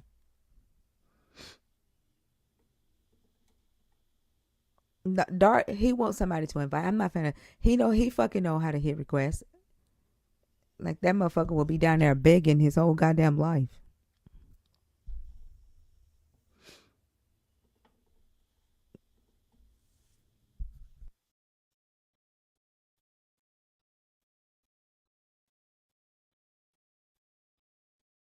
Danny, are you in the box on purpose? Auntie Charlene and Talk Across Borders, are you in the box on purpose?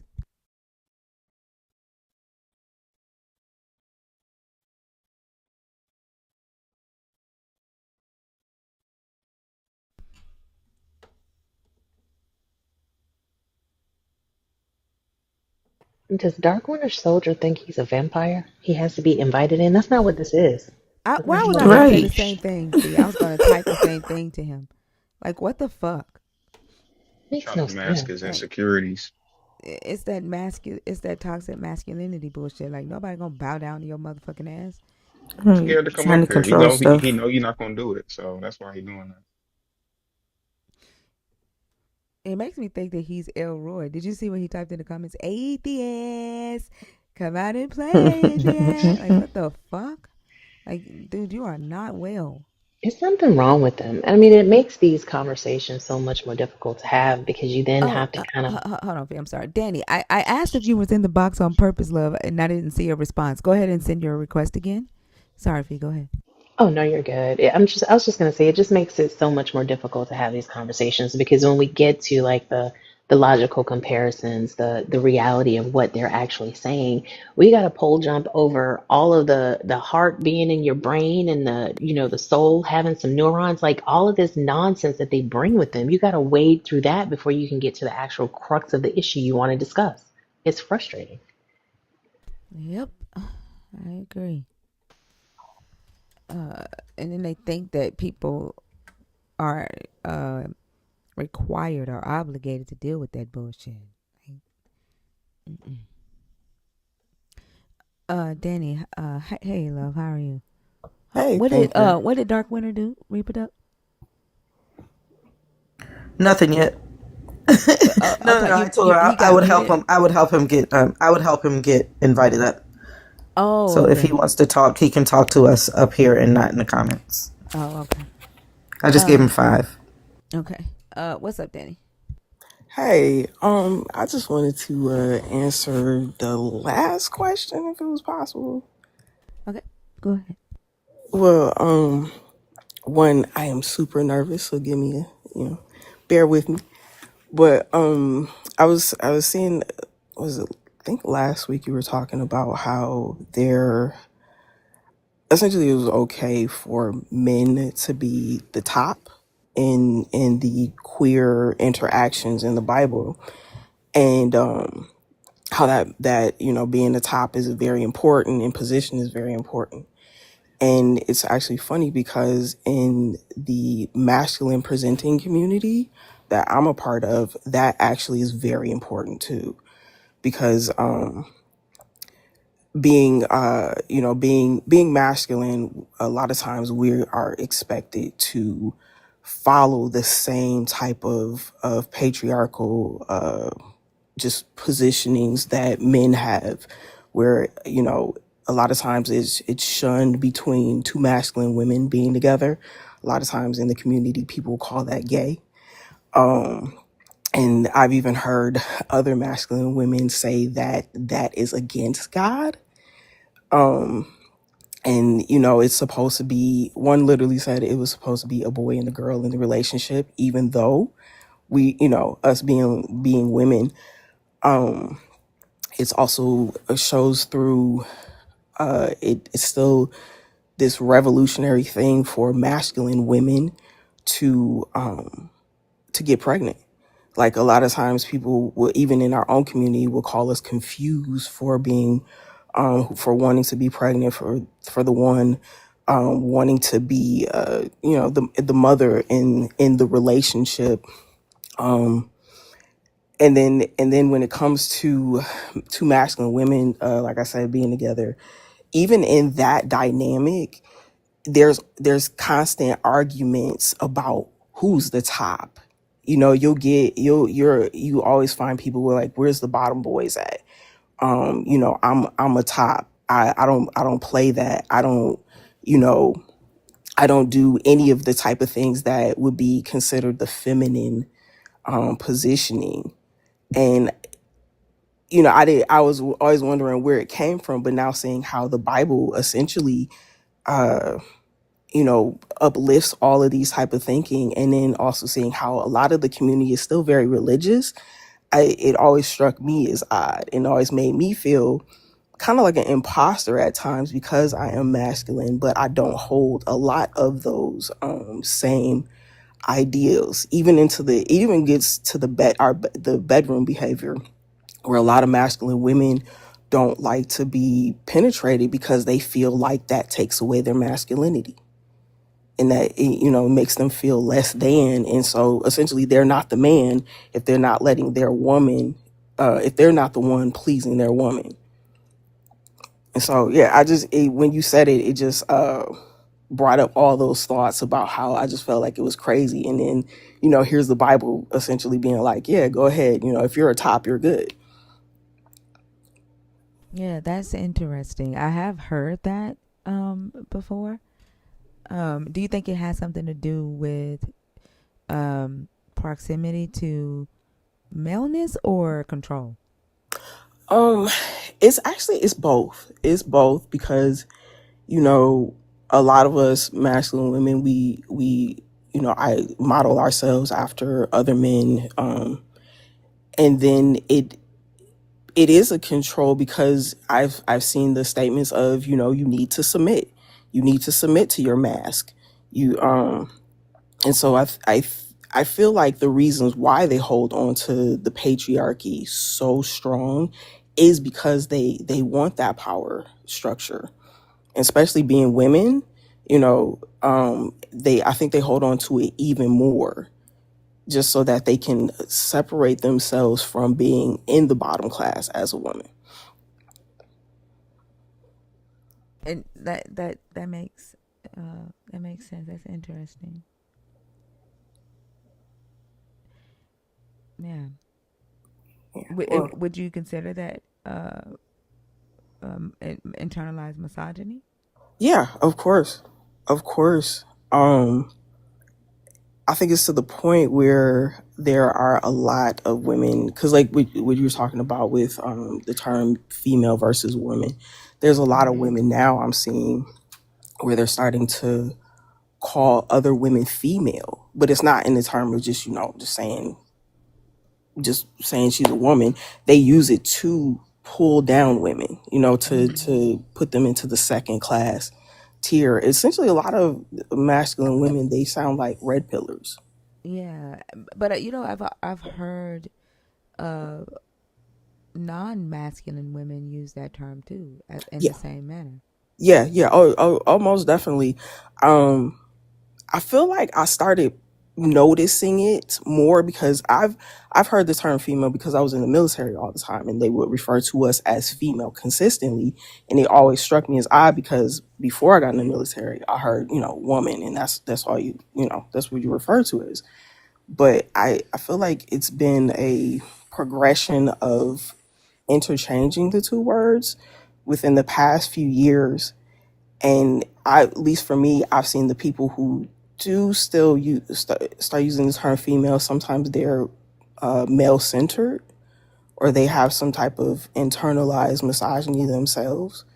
Um, and then I think some people just now use it to where they're not even thinking of female being the term for pretty much anything, because a plug could be a female, but the term woman is solely for a human. And so, yeah, I don't think, I think, yeah, internalized masculinity started it, but I think some people just run with it now because that's what they're hearing other people say. That's interesting. Somebody I saw somebody say, "Wait, y'all got gender issues in the community too."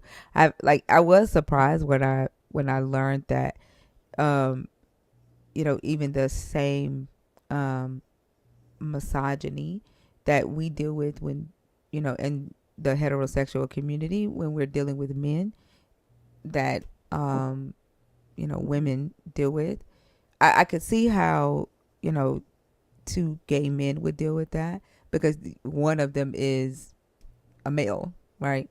Right. But it tripped me out when I learned that lesbians deal with the same misogyny, and I was like, what? Hmm. Like how, Sway?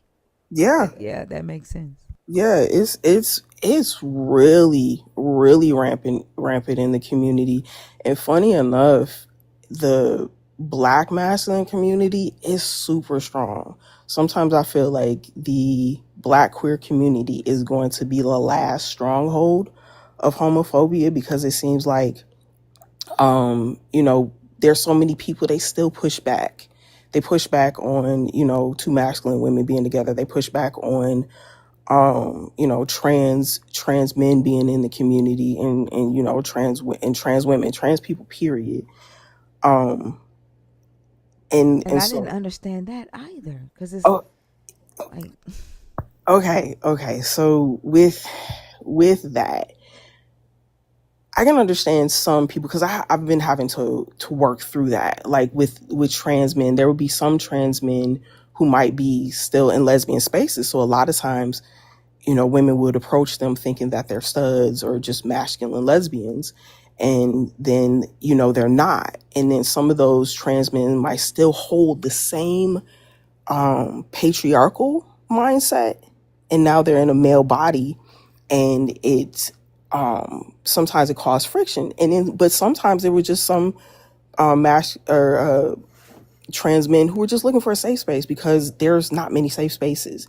And so those two groups of people, it clashed. And so I think at least for me, I had to work through the the mistrust that I had for men, period. Just, from all of the traumas and things like that. And, just seeing them for a person. But, it's just easy to go and look for some type of power, especially, because of how we've been persecuted as the queer community, that trans people is the easiest thing that they could shoot, the low hanging fruit, essentially, to shoot their anger at. well, thank you for explaining that and bringing that up and bringing awareness to it because it was, you know, a question that I had.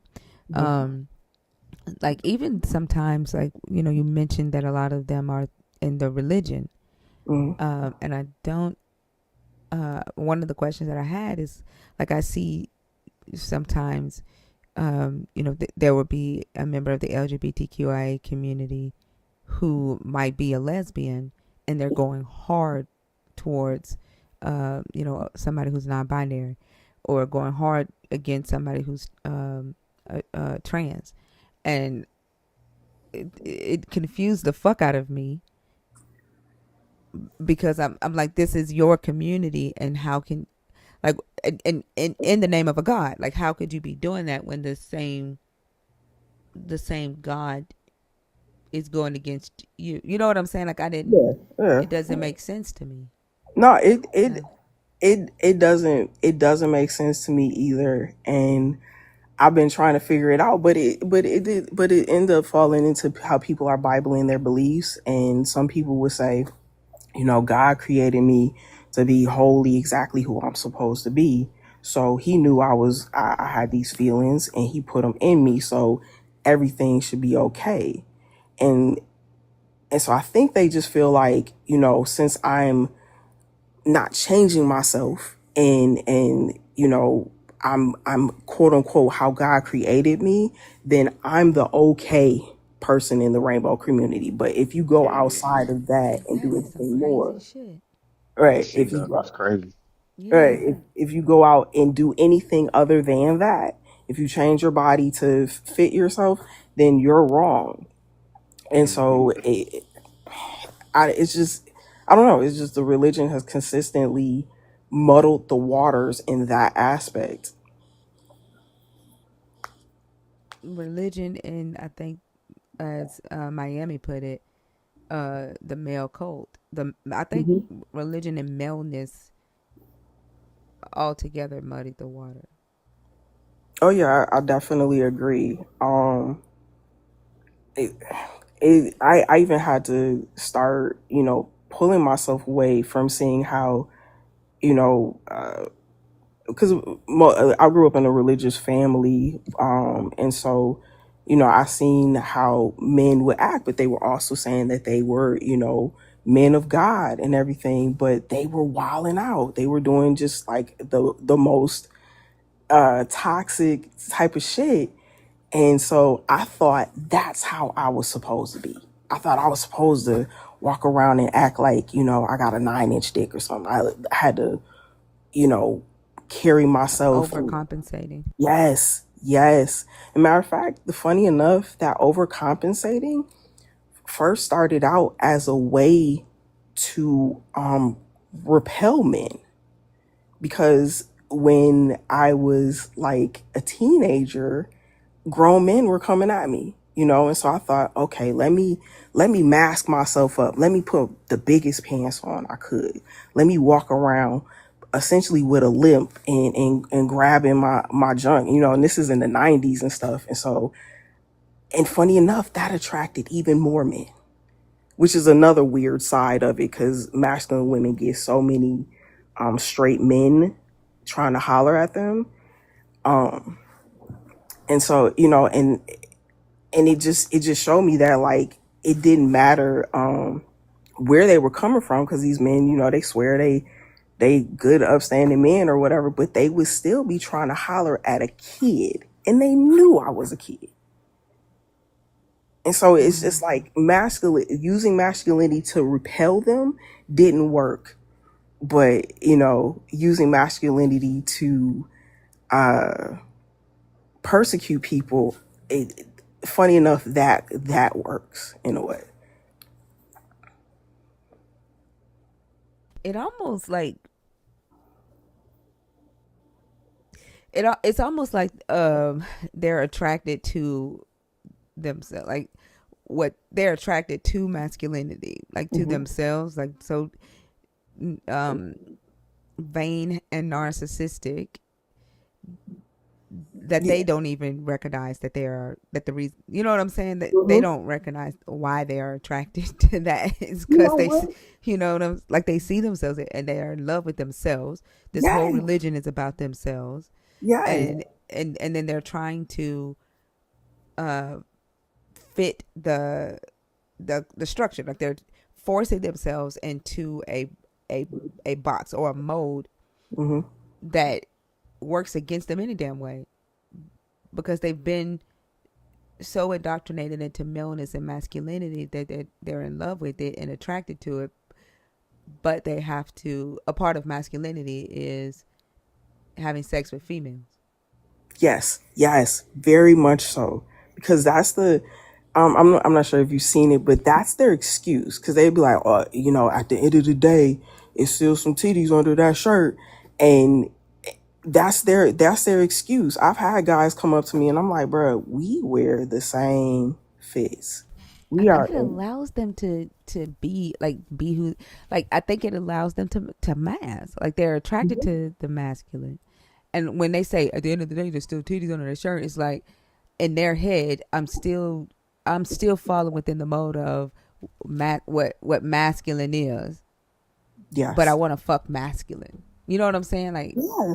yeah. Yeah. And I think too that's why like a lot of them come here. They call me masculine because of my the way I carry myself, right? Like I project, right? But my phenotype uh and like how I dress is feminine.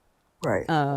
And so they are attracted to my personality because they say it's very masculine. You- And I think that it allows them to be in love with their fucking selves. Yeah, I agree. I agree. Funny enough, I had a dude, and this is probably what they was thinking when they hear you. I had a guy. He was like, "Man, it's just something about you, bro. It's like you like my homeboy and a girlfriend all in one." Mm-hmm. And I'm like, "What?" Like, and I'm like, "What parts of me do you like?" Because we not smashing, so it's like, what parts of me do you like? Because I sit here and we talk about chicks together all day. We play video games. We go to the gym. We do all of the bro stuff together, and then we might kiss. And so I'm like, are you low key feeling your homies too? I think so. I, I think that's why they fight so hard for the David Jonathan story when he says your love is oh, greater than the love of a woman, and they're like it's brotherly love, like them being able to them being okay with saying that their brotherly love is better than that of a woman. That to them they need that makes sense because a lot of them really are in love with their homies and they would rather they probably would rather have married their homies or moved into their homies, and if they could be with their homies 24 hours a day and fuck their homies and there was no stigma, a lot of them wouldn't touch a woman. yeah, I agree. I mean, Thugnificent said homies over hoes. So I just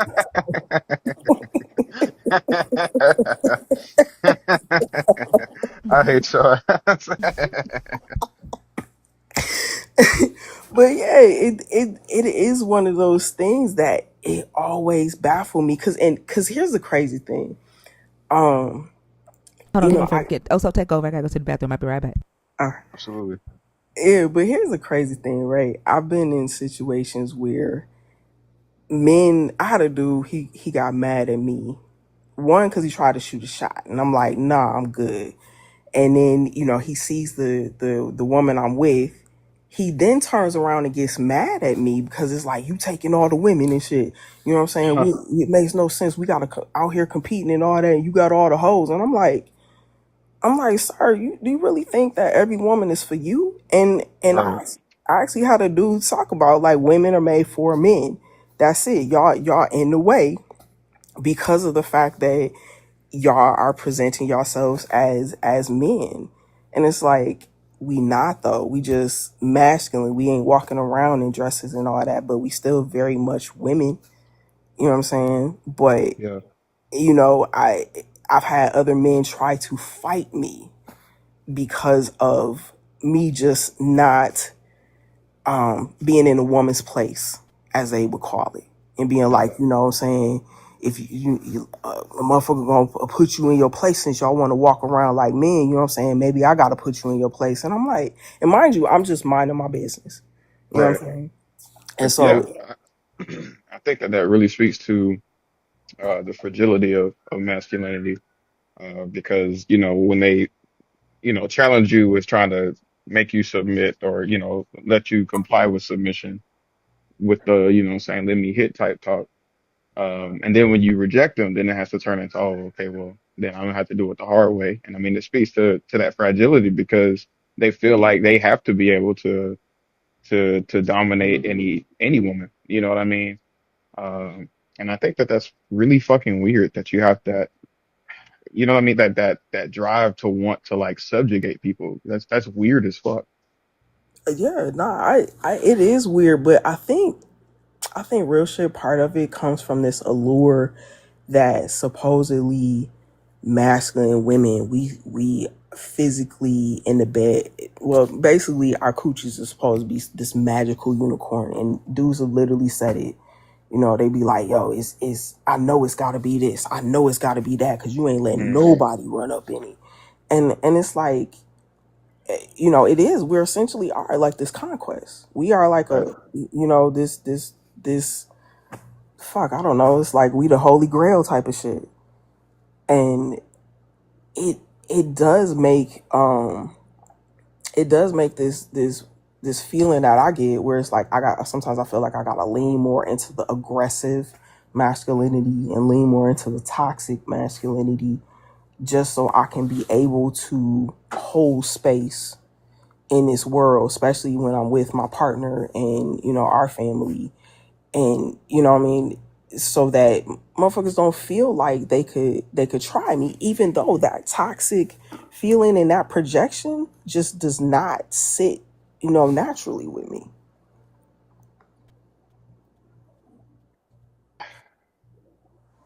Yeah. I hear you. I never even thought about it that way, but you know, um, yeah, that's weird shit. And I don't know, like I do try to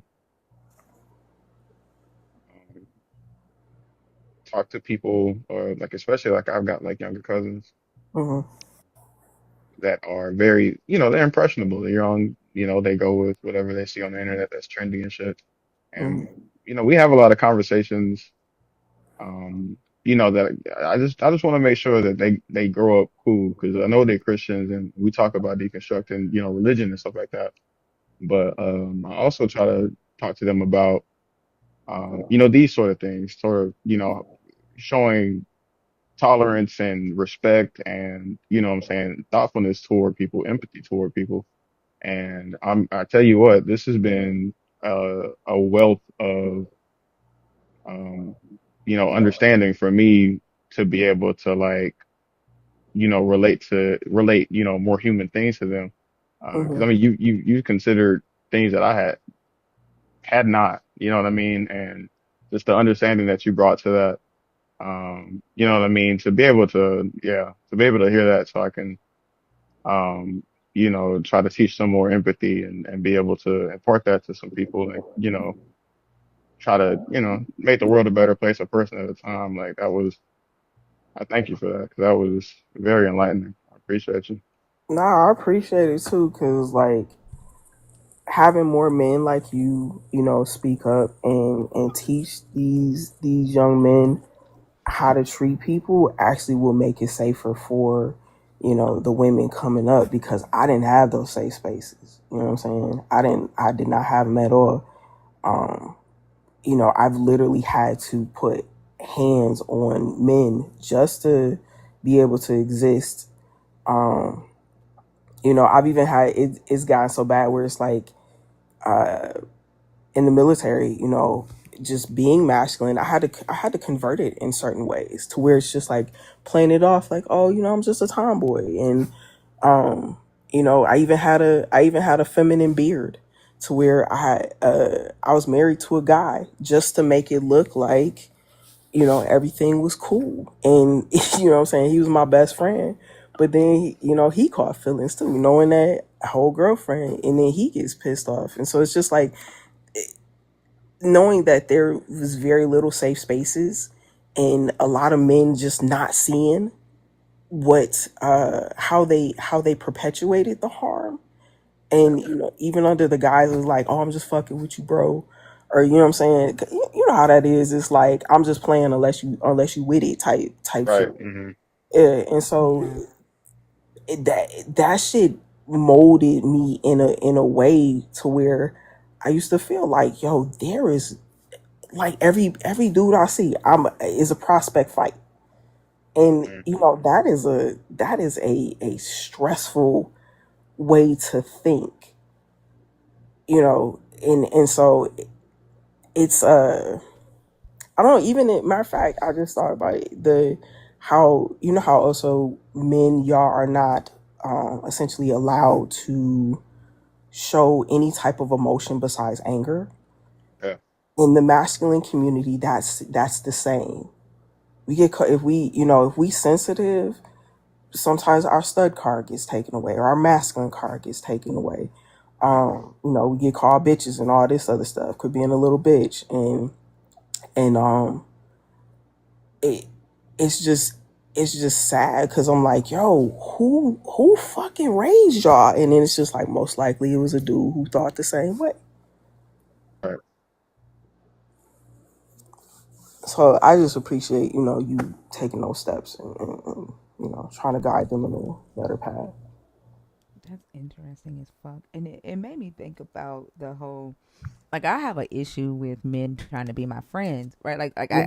I most of my friends are guys, right? But Right. but it always fucking turns into a catch and feeling type shit. And Mm-hmm. so now I'm really, really careful.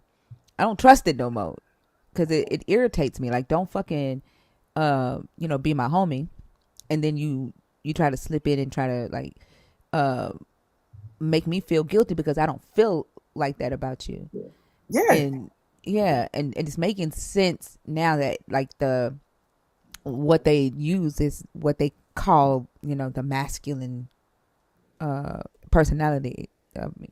But my daughter told me, she, you know, my daughter is bisexual, and Mm-hmm. this a lesbian befriended her at work, right? Mm-hmm. And like they were friends, and then she did the same thing, like try to like switch up on her and hit on her, and she wasn't attracted to her, and then she got mad at her for that. And it's like, don't try to be my homie and be, you know, Right. Was she and then masculine? yeah, Yeah. and Yeah. then switch it up. Like that's like, don't do that shit. And that it's made me not trust guys that want to be my friend, like that come that way. I don't trust it no more. Yeah, for sure. Especially if they got a girlfriend. Like I've every guy friend I've had has tried to try me. And I had one dude, he was just like, we was friends for years. And he was like, yo, hey, AD, my girl, you know, she like women, you know what I'm saying? You want to just like kick. First he tried to put it in the like, can y'all kick it, give her some pointers, take her under your wing type. And then he, you know, then it was just like, well, you know, what you think about maybe getting down? I just want to watch. And I'm like, bro, what? I was like, so essentially you just threw your chick out there to try to low key backdoor me so that you could smash. And so, which made me in turn think, how long you been feeling like this? Cause I've known you for like 6 years. How long you been, you know, looking at me thinking that you wanted to beat it down? Yep. You know, and then the crazy thing is, it's like, bro, your chick ain't even my type. And so it's like they don't even put any well thought into the process. And then look at you crazy because it's like, why you backing up? Why you not coming around? Why you not doing, you know, all the shit you used to do? And it's just like, because you a creep. They try to make you feel like you're wrong. Mm-hmm. Yeah, like it's it's insane. But it has pissed me off so bad. Like I have literally cut motherfuckers off. You Like have to. don't befriend me and you have a different agenda. You I have can't do to. that. You know, I'm eating again. Yeah. you Oh, she said fucking not that me honey eating too. I bun thought he up. was talking about me. Yep. Third plate of spaghetti. If y'all hear me smacking, so. I be knowing when you be eating, I'll be like, you're probably fucking that honey bun. If I'm smacking in your ear, I'm sorry. But you know what? One of the wildest things, because like if y'all look, my name is Danny Strapbag. Like one of the funny things is that toxic masculinity even comes into play in how masculine women choose the straps that they use. Like usually as a baby gay, we come out and in our mind we think we have to get at least 10 to 12. That's the starter pack. and we think that we have to jump out here like we Mr. Marcus and performing like that, and just what I'm saying, just going crazy and not really putting ourselves in the situation of the the person who's receiving it, which usually is a feminine person, where it's like, yo, that's way too much. It's like, that's way too much. But you see so many like, nah, that's how I'm rolling, because in their mind they believe that if I this is what I was born with. This is if God made me a boy, yo, my junk would be down to my knees. Damn. And we running from that shit. But no, for real, like, I made a video and I was like, yo, look, listen, feminine women, get your own, have your own. So if you got a shorty and y'all ain't exclusive or whatever, have your own stuff. I had studs coming in my chat talking about, you a stud hater, you childish, you need to man up. And I'm like, wow, because I want the receiver to be comfortable and have control over, what I'm saying, what they would like in their body, especially considering I didn't grow one, so I could pick whichever one I want. That part. I was like, shoot, you should have a kit. You should have at least 3 of them joints.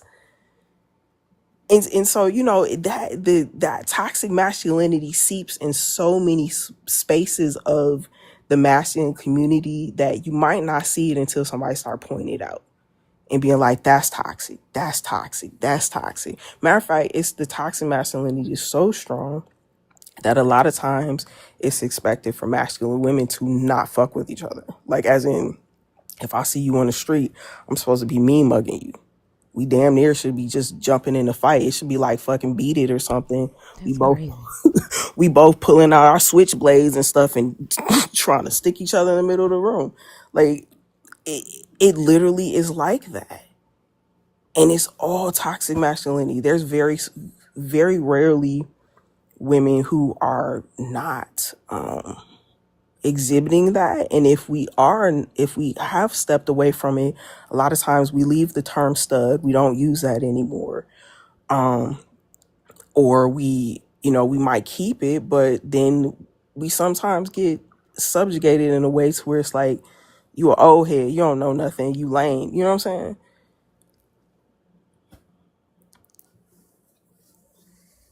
I'm sorry, I'm chewing. Oh, it's all good. It's all good. But yeah, I just wanted to, give you a little bit of info on how the mass community moves around and how masculinity intersects in that one. Yeah, thank you for that, because I was wondering. So, Oh, I appreciate that. yeah, nah, for sure. I'll come back later and one day and tell y'all about how the tragicness of how I first came out. It's crazy. It's a crazy story. We got time if you want to tell the story now. All You gotta right. go. No. Um. All right, so Can let I me. say you need to have a podcast like you Mm-hmm. genuinely do? I've been wanting to start one, but I be shook. Like, cause I be wanting to start lives and everything. In my first live I started, I was educating people on, cause if you go to my page, you see like I try to educate people on the queer community. And my very first live, TikTok banned me just off because I said, instead of saying YT, I said white, and then TikTok was like, nope. And then after that, I was like, I'm not doing this no more. But yo, I mean, definitely, I would love that. But all right, so let me tell you the time I first found out I like girls. So pretty much, I was, I grew up in a town where I grew up in the 90s, and so I didn't have like many black folks. We didn't have that, the ideal of what queer looked like, because what I'm saying, my family, they were subscribers of Black People Don't Do That Shit. And so I met this girl, I was 15 in high school, and she was heavy into religion. I mean, like every Sunday, mama was a saved and sanctified, you know what I'm saying, speaking in tongues over everything. And she was very much that, but at the same time struggled with her queerness too. My mother was religious, but my mom had the religious side of the anxiety, you know what I'm saying, like the, oh my God, what if, and I don't want you to go to hell. And so that was always a freak out for her. And so coming from these two types of Christianity backgrounds, so then me and old girl, we meet, and it's dope. It's fight. It's a dope connection. One, because they're masculine presenting, I'm masculine presenting too. So just off jump, I'm breaking a norm, not knowing it, but I'm breaking a norm in the queer community. So me and her, we are like, hit it off, and for the lesbians in the community, we know how when we hit it off, it's almost like we've been together for three years, and it's only been 2 weeks. So so everything was going amazing until that conviction came over her. And when I tell you, the conviction was crazy, because it became this just roller coaster ride of her constantly breaking it off with me because, went to church. The pastor was saying something about being gay is wrong and all that. And so I gotta break up with you. And I'm sitting here looking crazy because, one, I can't go to my mother, but at the same time, I'm confused because I'm like, wait, if God created me how he created me, why is it that why am I wrong? Why am I wrong for having this feeling for this person? Why do I need to break away? So it constantly made me feel like less than. And so it, to the point where at times I would be laying on the ground prostrate, arms spread out, head as low as I could possibly be, crying and essentially screaming for God to heal me from this. Damn. And either heal me from it or tell me, why do I feel like I'm not wrong? And then why is it that this love that has given me nothing but joy, it's built me up, it's built my confidence up, why is this love wrong? And so we went back and forth on this Holy Ghost roller coaster for probably 6 years, all the way into my college years. And and it was only to the point where I joined the choir. She joined the choir, I joined the choir. And even in the choir, we still in a romantic relationship and all that. And then the spiritual leader coming up to me like, I got a word for you. Jesus told me that you about to be a demon slayer. And I'm thinking in my head, like, what, like Buffy? like Buffy? Oh, snap. And mind you, I'm still trying to build up a belief. I'm trying to, figure, like, is God like leaving me? Because I don't feel nothing. I don't feel none of these Holy Ghost feelings. I don't feel the Spirit overtaking me. I don't feel none of that. And so it constantly left me feeling empty. And the only thing that I was getting filled up with was this incredible love from this woman, but this love was supposed to be wrong. And so it constantly made me hate myself. And then it even caused a friction in between me and my mother, because when I would try to do self-affirming things, like I wrote a poem to myself and I was just like, she's amazing, she's great, she's all of these things, I'm in love with her. My mom, she seen the poem, she stopped reading, because at the end of the poem it said, I am her.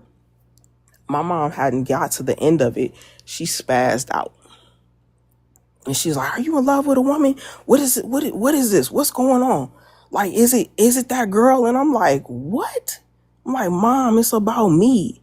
It's like, you don't gotta lie to me, and like just flipping out. And the biggest worry was because she didn't want me to go to hell. And I'm like, yo, I'm living in hell right now. I'm self-harming. I'm up here praying day and night. I'm feeling like my grades are slipping. Like everything was crumbling around me, trying to essentially deny myself and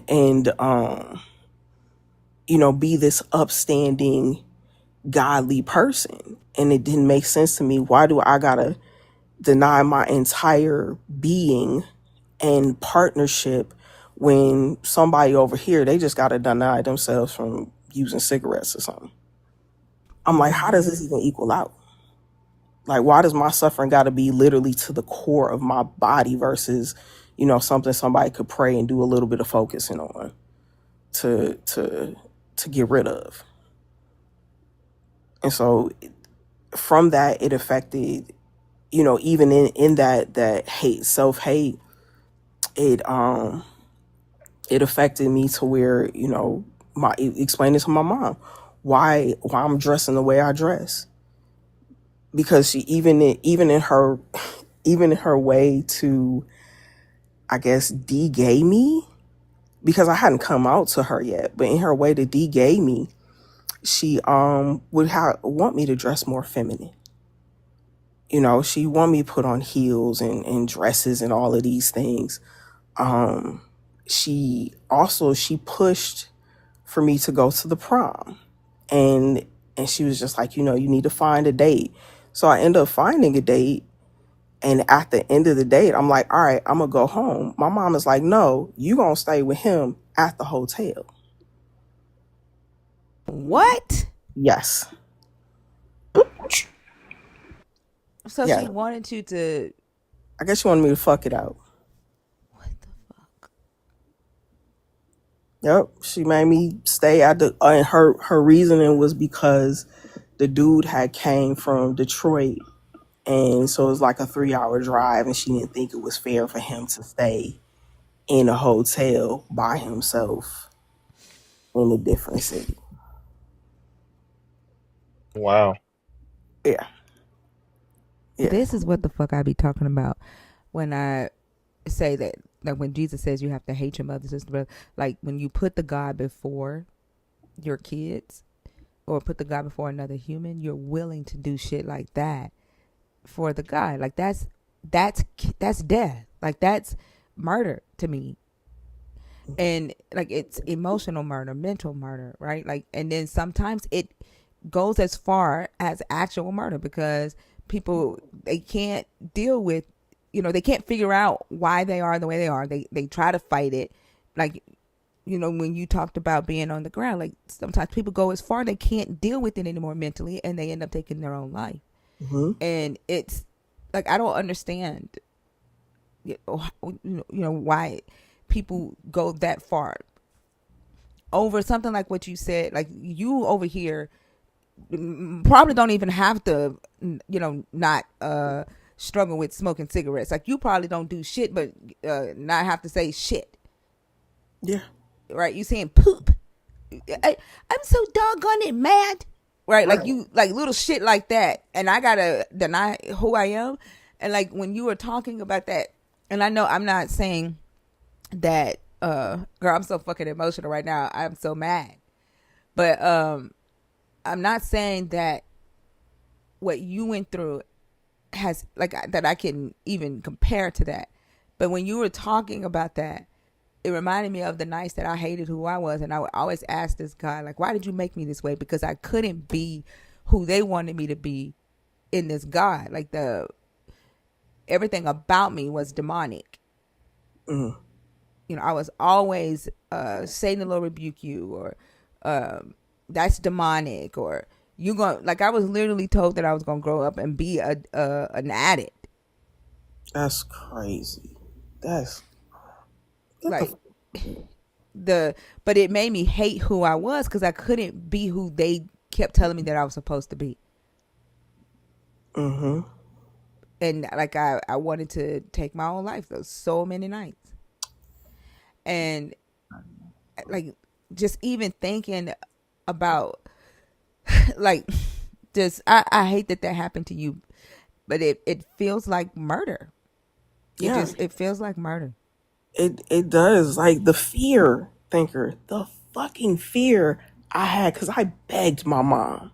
I was like, no, I don't want to go. I was like, I know, dude, but not like that. I was like, Mom, I don't want to go.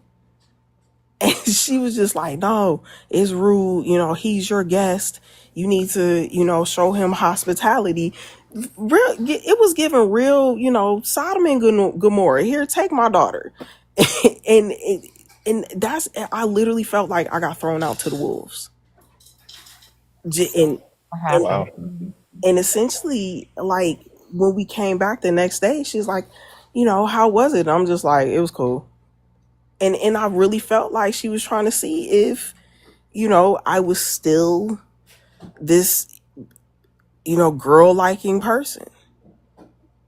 And it like that was, it was so many fractures to our relationship to the point where for one point I mentioned to you like months ago, but I was like, I cut her off for 10 years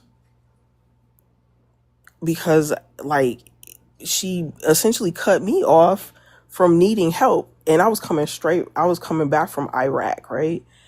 And I needed help getting home, just to transport all my stuff from one station to another. And I had a girlfriend, and I'm like, hey, can you mind if helping me pay for my ticket so we can fly down there, and I'll pay for my girlfriend's. And she's just like, nah, we don't believe in that here. You're just gonna have to figure something else out, to where she volunteering other family members to help me, but at the same time not trying to fully help them help me. And or when I was told her I got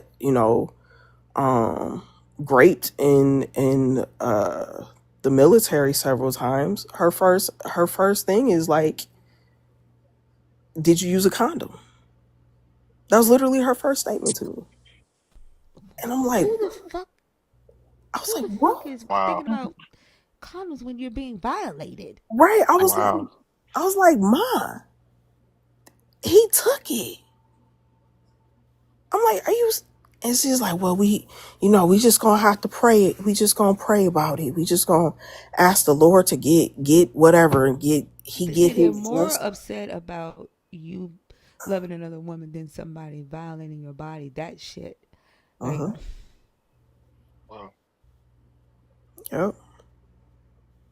Yep. and this is why I think that that excuse for I'm scared that you're gonna go to hell. I want you to go to heaven. Mm-hmm. I feel like it's a mask that allows them to hide behind the fact I don't want nobody to know I have a gay daughter. You're not about to embarrass me. People ain't finna talk about me. I still feel like that their hatred being rooted in their own bigotry is in their own selfishness. Like it has everything to do with them, and I feel like when they tell their children, their sisters, their brothers that it's because I want you to go to heaven. I think that's another mask that they fucking hide behind. It ain't got shit to do with that. I honestly think me and my partner, I've been telling them, I'm like, yo, I think my mom low key like women. Because my mom, everything about my mom is mass presenting, like, more on the softer side of it, but she never really gave like super feminine lady and all that. And she she got with maybe one other man I know of besides my father, but she always had, the girlfriends, and not in the way of how like older women be like, my girlfriend, but it was always just this vibe, this energy. And sometimes I felt like maybe it was like a self-hate Mm-hmm. that she felt, and maybe she was trying to correct it in me. You know what I'm saying? And so it I don't know, it just always felt like she always tried to live through me. And, you know, she matters to the point where she forced me to be baptized because she didn't want me to go to hell. And I was 11. You know, just made me go up there, walk that long ass walk down them pews. Everybody, you know, at altar call, everybody, you know, shouting and clapping and all that. I'm 11 years old in fear because I'm arguing with her. Mom, I don't think I'm ready. I don't feel like this is my path yet, you know, and shouldn't I accept God with an open heart? Ain't that what y'all say? And she's like, no, you need to go so you don't go to hell. You know what I'm saying? We God-fearing people here. And so, you know, it grabs me and pushes me out into the middle of the aisle. It's like, go down there and tell them you want to get baptized. And so I'm standing here, you know, and the preacher and all that, like, come on, baby. Oh, look at that. We got a young one from Christ. And I'm thinking to myself, like, why are y'all clapping for this? Like, do y'all really believe that we know fully what we're asking for? And then I sit there and I'm feeling scared and I'm feeling convicted because I'm like, yo, I'm about to lie to this man. I'm about to lie to him and tell him I accept Jesus Christ as my Lord and Savior. And, you know, and then when it comes time for the baptism, you know, they go through the whole conversation and all that. And I'm sitting here in my mind like, no, I don't believe any of this I'm saying. And then, you know, boom, I'm dipped, I'm baptized. You part of the gang now. And then when I come to communion, I'm constantly getting an imposter syndrome, and I'm trying to talk to my mom like, I don't feel right. I don't feel, you know, like I should be taking this communion because I don't feel like I rightfully is a part of it. So I now have this constant guilt that just hangs over my head from being pushed into this community of people. And then, you know, this whole community of people follows me my entire life. And constantly over my head, I feel like I'm less than. I'm not enough. I'm doing something wrong. And so it shaped me into having to break away from the pain and the self-hate and the self-harm that I was doing because all for a God that didn't show up. Cause why wouldn't he? Like, why would he let you go as far as um losing your relationship with your mom? Let you go as far as self harm? Like, you're begging. Like, why wouldn't he show up? That, like, they don't think about shit like that. Like, you're telling me to hate myself, to go through all of this. You're willing to go through all of this for a God that hasn't taken it away? If it's so bad, if it's so wrong, why hasn't the God zapped it out? Like, you believe a God can heal. You believe a God can answer your prayers and rain down money and double your tithes. Like what the fuck? I don't know. Like, it don't make sense to me because I'm like, y'all keep saying that God is a healer and all that. And I'm not, I feel like they make the mustard seed ideal. It's like big enough for me to fathom it, right? But if somebody told you to imagine putting all of your body into a tiny mustard seed, I don't think people could fathom that act. So it's just like, it's just enough for me to see it, but too far to reach it. Because I feel like in reality, the mustard seed is about the size of Mount Everest.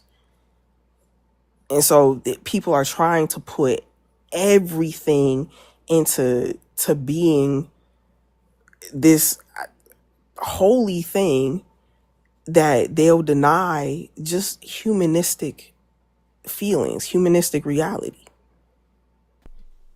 It's so crazy because I was thinking about that girl Jasmine, is that her name? Jackie Hill Perry, is that her name? Yes. Oh my God, I just heard her. Stand her. I Her, she got a book, Good God, Great Gay Girl. Is that what it's called? I was looking for new books to read on Everend, and I came across her book. I think it's called Gay God, Great Girl. I mean, I say Gay God. Huh? Great God, Good God, Gay Girl, something like that. But and somebody had told me what the book was about, like what she's saying in the book. They said that she's basically saying that, you know, God didn't take away her gayness. oh, that's evident. Yeah. But here's the thing, like, if and people will say, oh, it's free will, and I think that's what she's, you know, says, that it's free will, and a lot of believers have come up here and, oh, it's free will. If your God, like, if your God needs you to do the work after this guy was sacrificed, and his blood is supposed to, like, by his stripes you're supposed to be healed, his blood is supposed to cover you and wash you and wash your sins away and wash you clean, but still you gotta do the fucking work like that. Like, there, like, if that don't say that there ain't shit to this, there's no power to it, like what the fuck? Like, you expect, like, you're blaming me for the sacrifice not working. You're telling me that I have to do the work for the sacrifice to be, for the sacrifice to work, for the sacrifice to be true, for the blood to have power. Like, that shit don't make no sense. And, like, for you to be out here preaching this and saying, oh, I'm still gay, but it's my fault that I'm gay, but God is good. What? Is cognitive dissonance, man. Like, I was just listening to her this weekend. She was on some heavy hitters or something like that podcast, and she was talking about how you have to die to yourself. You have to deny yourself, because that sacrifice of parts of you is holy. It's the ultimate love of God.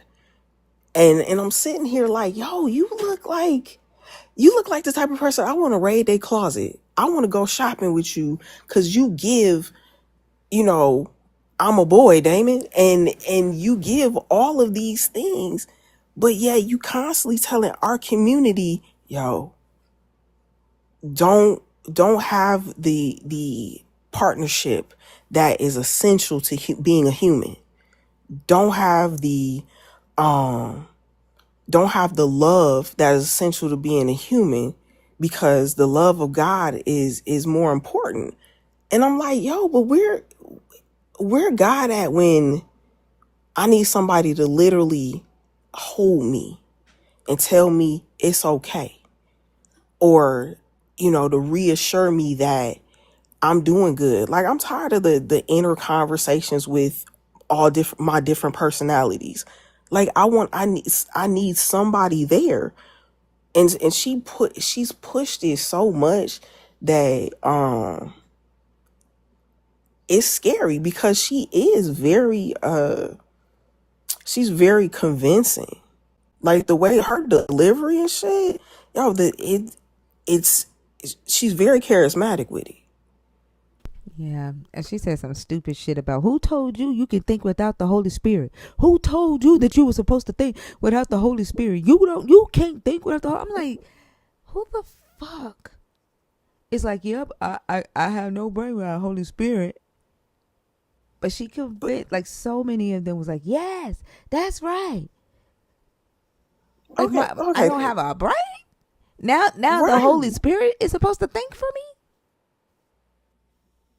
So how does that even work? And I'm supposed to consult the Holy Spirit and be like, hey, what y'all wear today? Like, are they supposed to report back? Like, I never understood this consulting the spirit about stuff.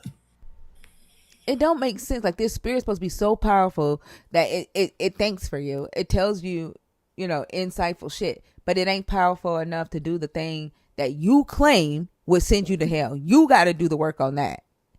But you got this Holy Spirit talking for you. You got this Holy Spirit in you. The shit don't make sense. And I swear, like I like if I ever had the chance to talk to her, like that would be the thing that I would want to know. Like why the fuck are you having to live with this so-called sin in you? Like why are you having to carry that with the Holy Spirit in you? Explain the power in that.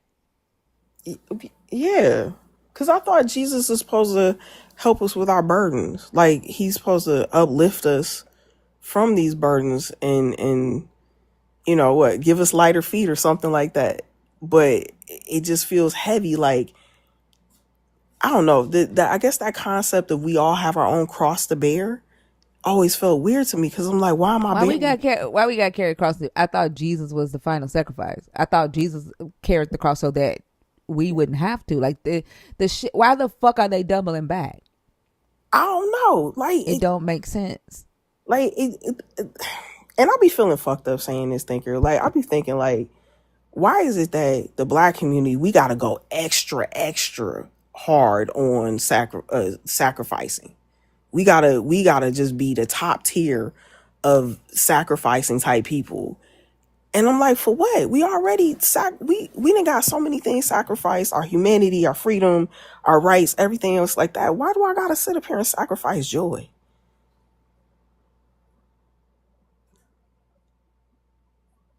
It doesn't make sense. It's the most illogical shit ever. Then they be like, you just wanna sin. You just wanna do what you wanna do. I don't wanna do what you want me to do, motherfucker. It's especially when your ass is sitting over here talking about gay girl, good God. I sure in hell don't want to do what you want to do, especially if it's the same spirit that's fucking talking to you. You goddamn it right. I'm not finna make myself the 80 years that I have to be on this earth miserable to satisfy your motherfucking ass. You goddamn it right. Nah, I agree. Like, I agree. That's why I said, fuck this shit. I'm about to go out here, you know, with my backpack and go have fun and, you know what I'm saying, love my partner and be all of the things that I feel like I am. Like, fuck a guy. He ain't show up. He ain't say shit. He ain't put money in my pocket. He wasn't there when I was sitting here hating myself and trying to take myself out this world. Where was he at? And so I'm like, so he ain't show up, so I'm about to move on. I told y'all that night I went to that church, went to visit that church. Somebody invited me, and I had my niece go with me. And they profiled her. They discriminating bigoted asses and called her up to the altar. And I knew that they were picking her. I knew they pointed her out because they didn't know who she was. Like, she was my visitor, and I was a visitor to the church. And they called her up to the altar. They had her on that altar beating her in the fucking back. Women she don't fucking know. Beating her in the back, talking about, come out! Demon of homosexuality. I was so pissed. Yeah. I saw my baby on the ground. She crying. Jesus! Like snot nose, begging Jesus to get the demon of homosexuality out of her. Yeah. I went up there. I stood in front of her. And I started talking in her ear. You are wonderfully made. You are loved. You are okay just the way that you are. Like I started refuting every motherfucking thing they were saying to her because all I cared about in that moment was her mind. Like, you're not about to make my niece hate herself to the point to where she thinking about taking her life. And bitch, we don't know y'all. And so then the missionary, or whatever she called herself, apostle something, she come whispering in my ear, she's gonna need you because she's gonna try to go back. And I'm looking at her like, bitch, I'm not on your side. She wanted you to be a narc. That's what she wanted you to be. Just, that's crazy. I'm like, but here's the fucked up thing. She thinks she's speaking for the Holy Spirit, like she's talking for the Holy Spirit, but yet you're talking to me and I'm not on your side, bitch. Like, you telling me like I'm gonna do what y'all did? Like, I'm gonna make sure that she's not gay? I'm not on your side, bitch. Like, and the Holy Spirit didn't know that? Right. Maybe they Holy Spirit, phone service got cut off or something. Because I feel like these people, they not connected. They not connected at all. They just connected to bigotry and hate. That's all it honestly feel like. Cause I'm like, hi, y'all are okay with, you know, how the pastors be acting, how our uncles be acting, messing around with the little kids. Y'all give them passes. Y'all give, you know, cousin and them, they had 5 different babies by 5 different dudes. Or Ray over here, he got like 6 kids. He don't take care of them. Y'all still caping and y'all still give love and space to these people. But no. Don't you come up in here with your good sound, wholesome gay family, because ain't no way. Ain't no way we about to accept this abomination. As a, you know, would it say we living in iniquity or something? And Yeah. and it's like that shit blew me. That shit blew me because my family denied me coming to see them, especially and it was after Iraq. Thinker, I just came from. Matter of fact, it was during Fallujah and Ramadi. If anybody remember that was the most bloodiest war zones, and I was right there, seen it all. And they denied me all because they didn't want, you know, that homosexuality around them. You know, and even to the point where I found out one of my uncles, he's a part of the community, but I was told we don't talk about that here. And I'm like, so y'all got this man in the closet for forever. Like, he been in the closet, ain't never came out. He's in his late 70s now. Wow. You know, and so I'm like, y'all, this. And not one time do they ever wonder why God didn't deliver.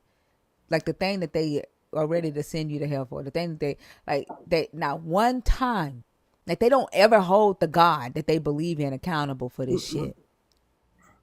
Nope. God and his instant wisdom. He's the ultimate. He knows best. Y'all just don't want to admit that you don't know shit.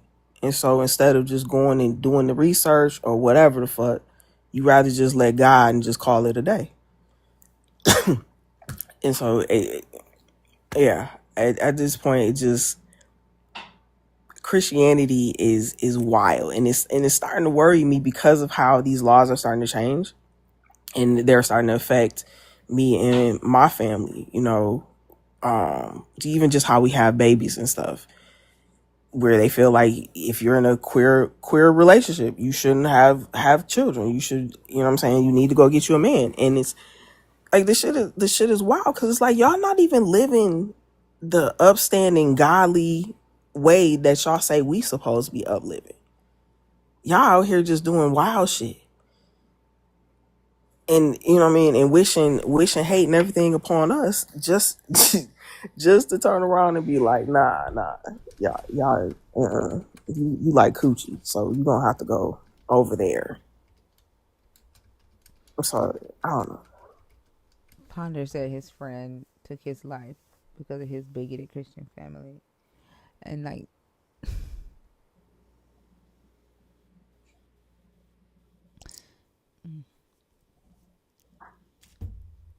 That shit is crazy. Like, that shit just pisses me off. Yeah, it does. It does for sure. It does for sure. But thank you for letting me up, Thinker. I appreciate it. You're welcome, Danny. Thank you for sharing your story with us. It was a good conversation. I appreciate you. Thank you. Yeah, I feel better now, because I've been wanting to come up for some months now, and I'll be shook, but I appreciate it. You did good, and I second also. I think you should. I think we need it, right? I think you should do a podcast, like educate some people. Okay. Yeah, I think it's needed. Well, if y'all don't mind me like reaching voices out need to for be some elevated. tips. Yeah. Okay. Yeah. All right. Thank you. You're welcome. Have a good day. You too. Let me down. I got you.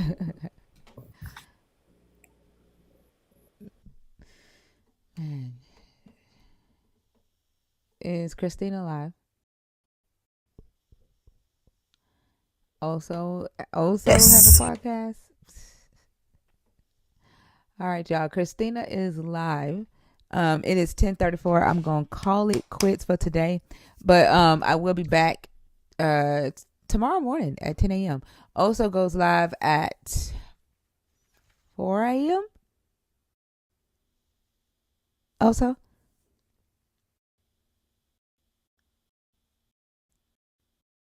I was also acting like You hear me? yeah, I can hear you now. Okay, I think my headset is acting up. 4 a.m. Eastern. 4 a.m. Eastern in the morning. And then tomorrow is our daytime live, pushing through to probably 2, 3 o'clock in the morning. But I will see y'all in Christina's live. I appreciate y'all for all the likes and the shares and the likes, the shares, and the gifts. And I hope y'all have a beautiful rest of the day. Miss Charlene is going live tonight at 5 p.m.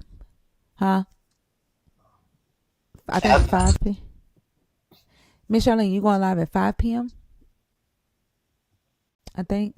Miss Charlene is doing a special live today. I think it's her live is focused on psychosis, religious psychosis today. And I think that's 5 p.m. Central, if I'm not mistaken. And then of course y'all know Oso and Joel goes live tonight on nope. This is why I'm going to sleep. Mezzo and Oso.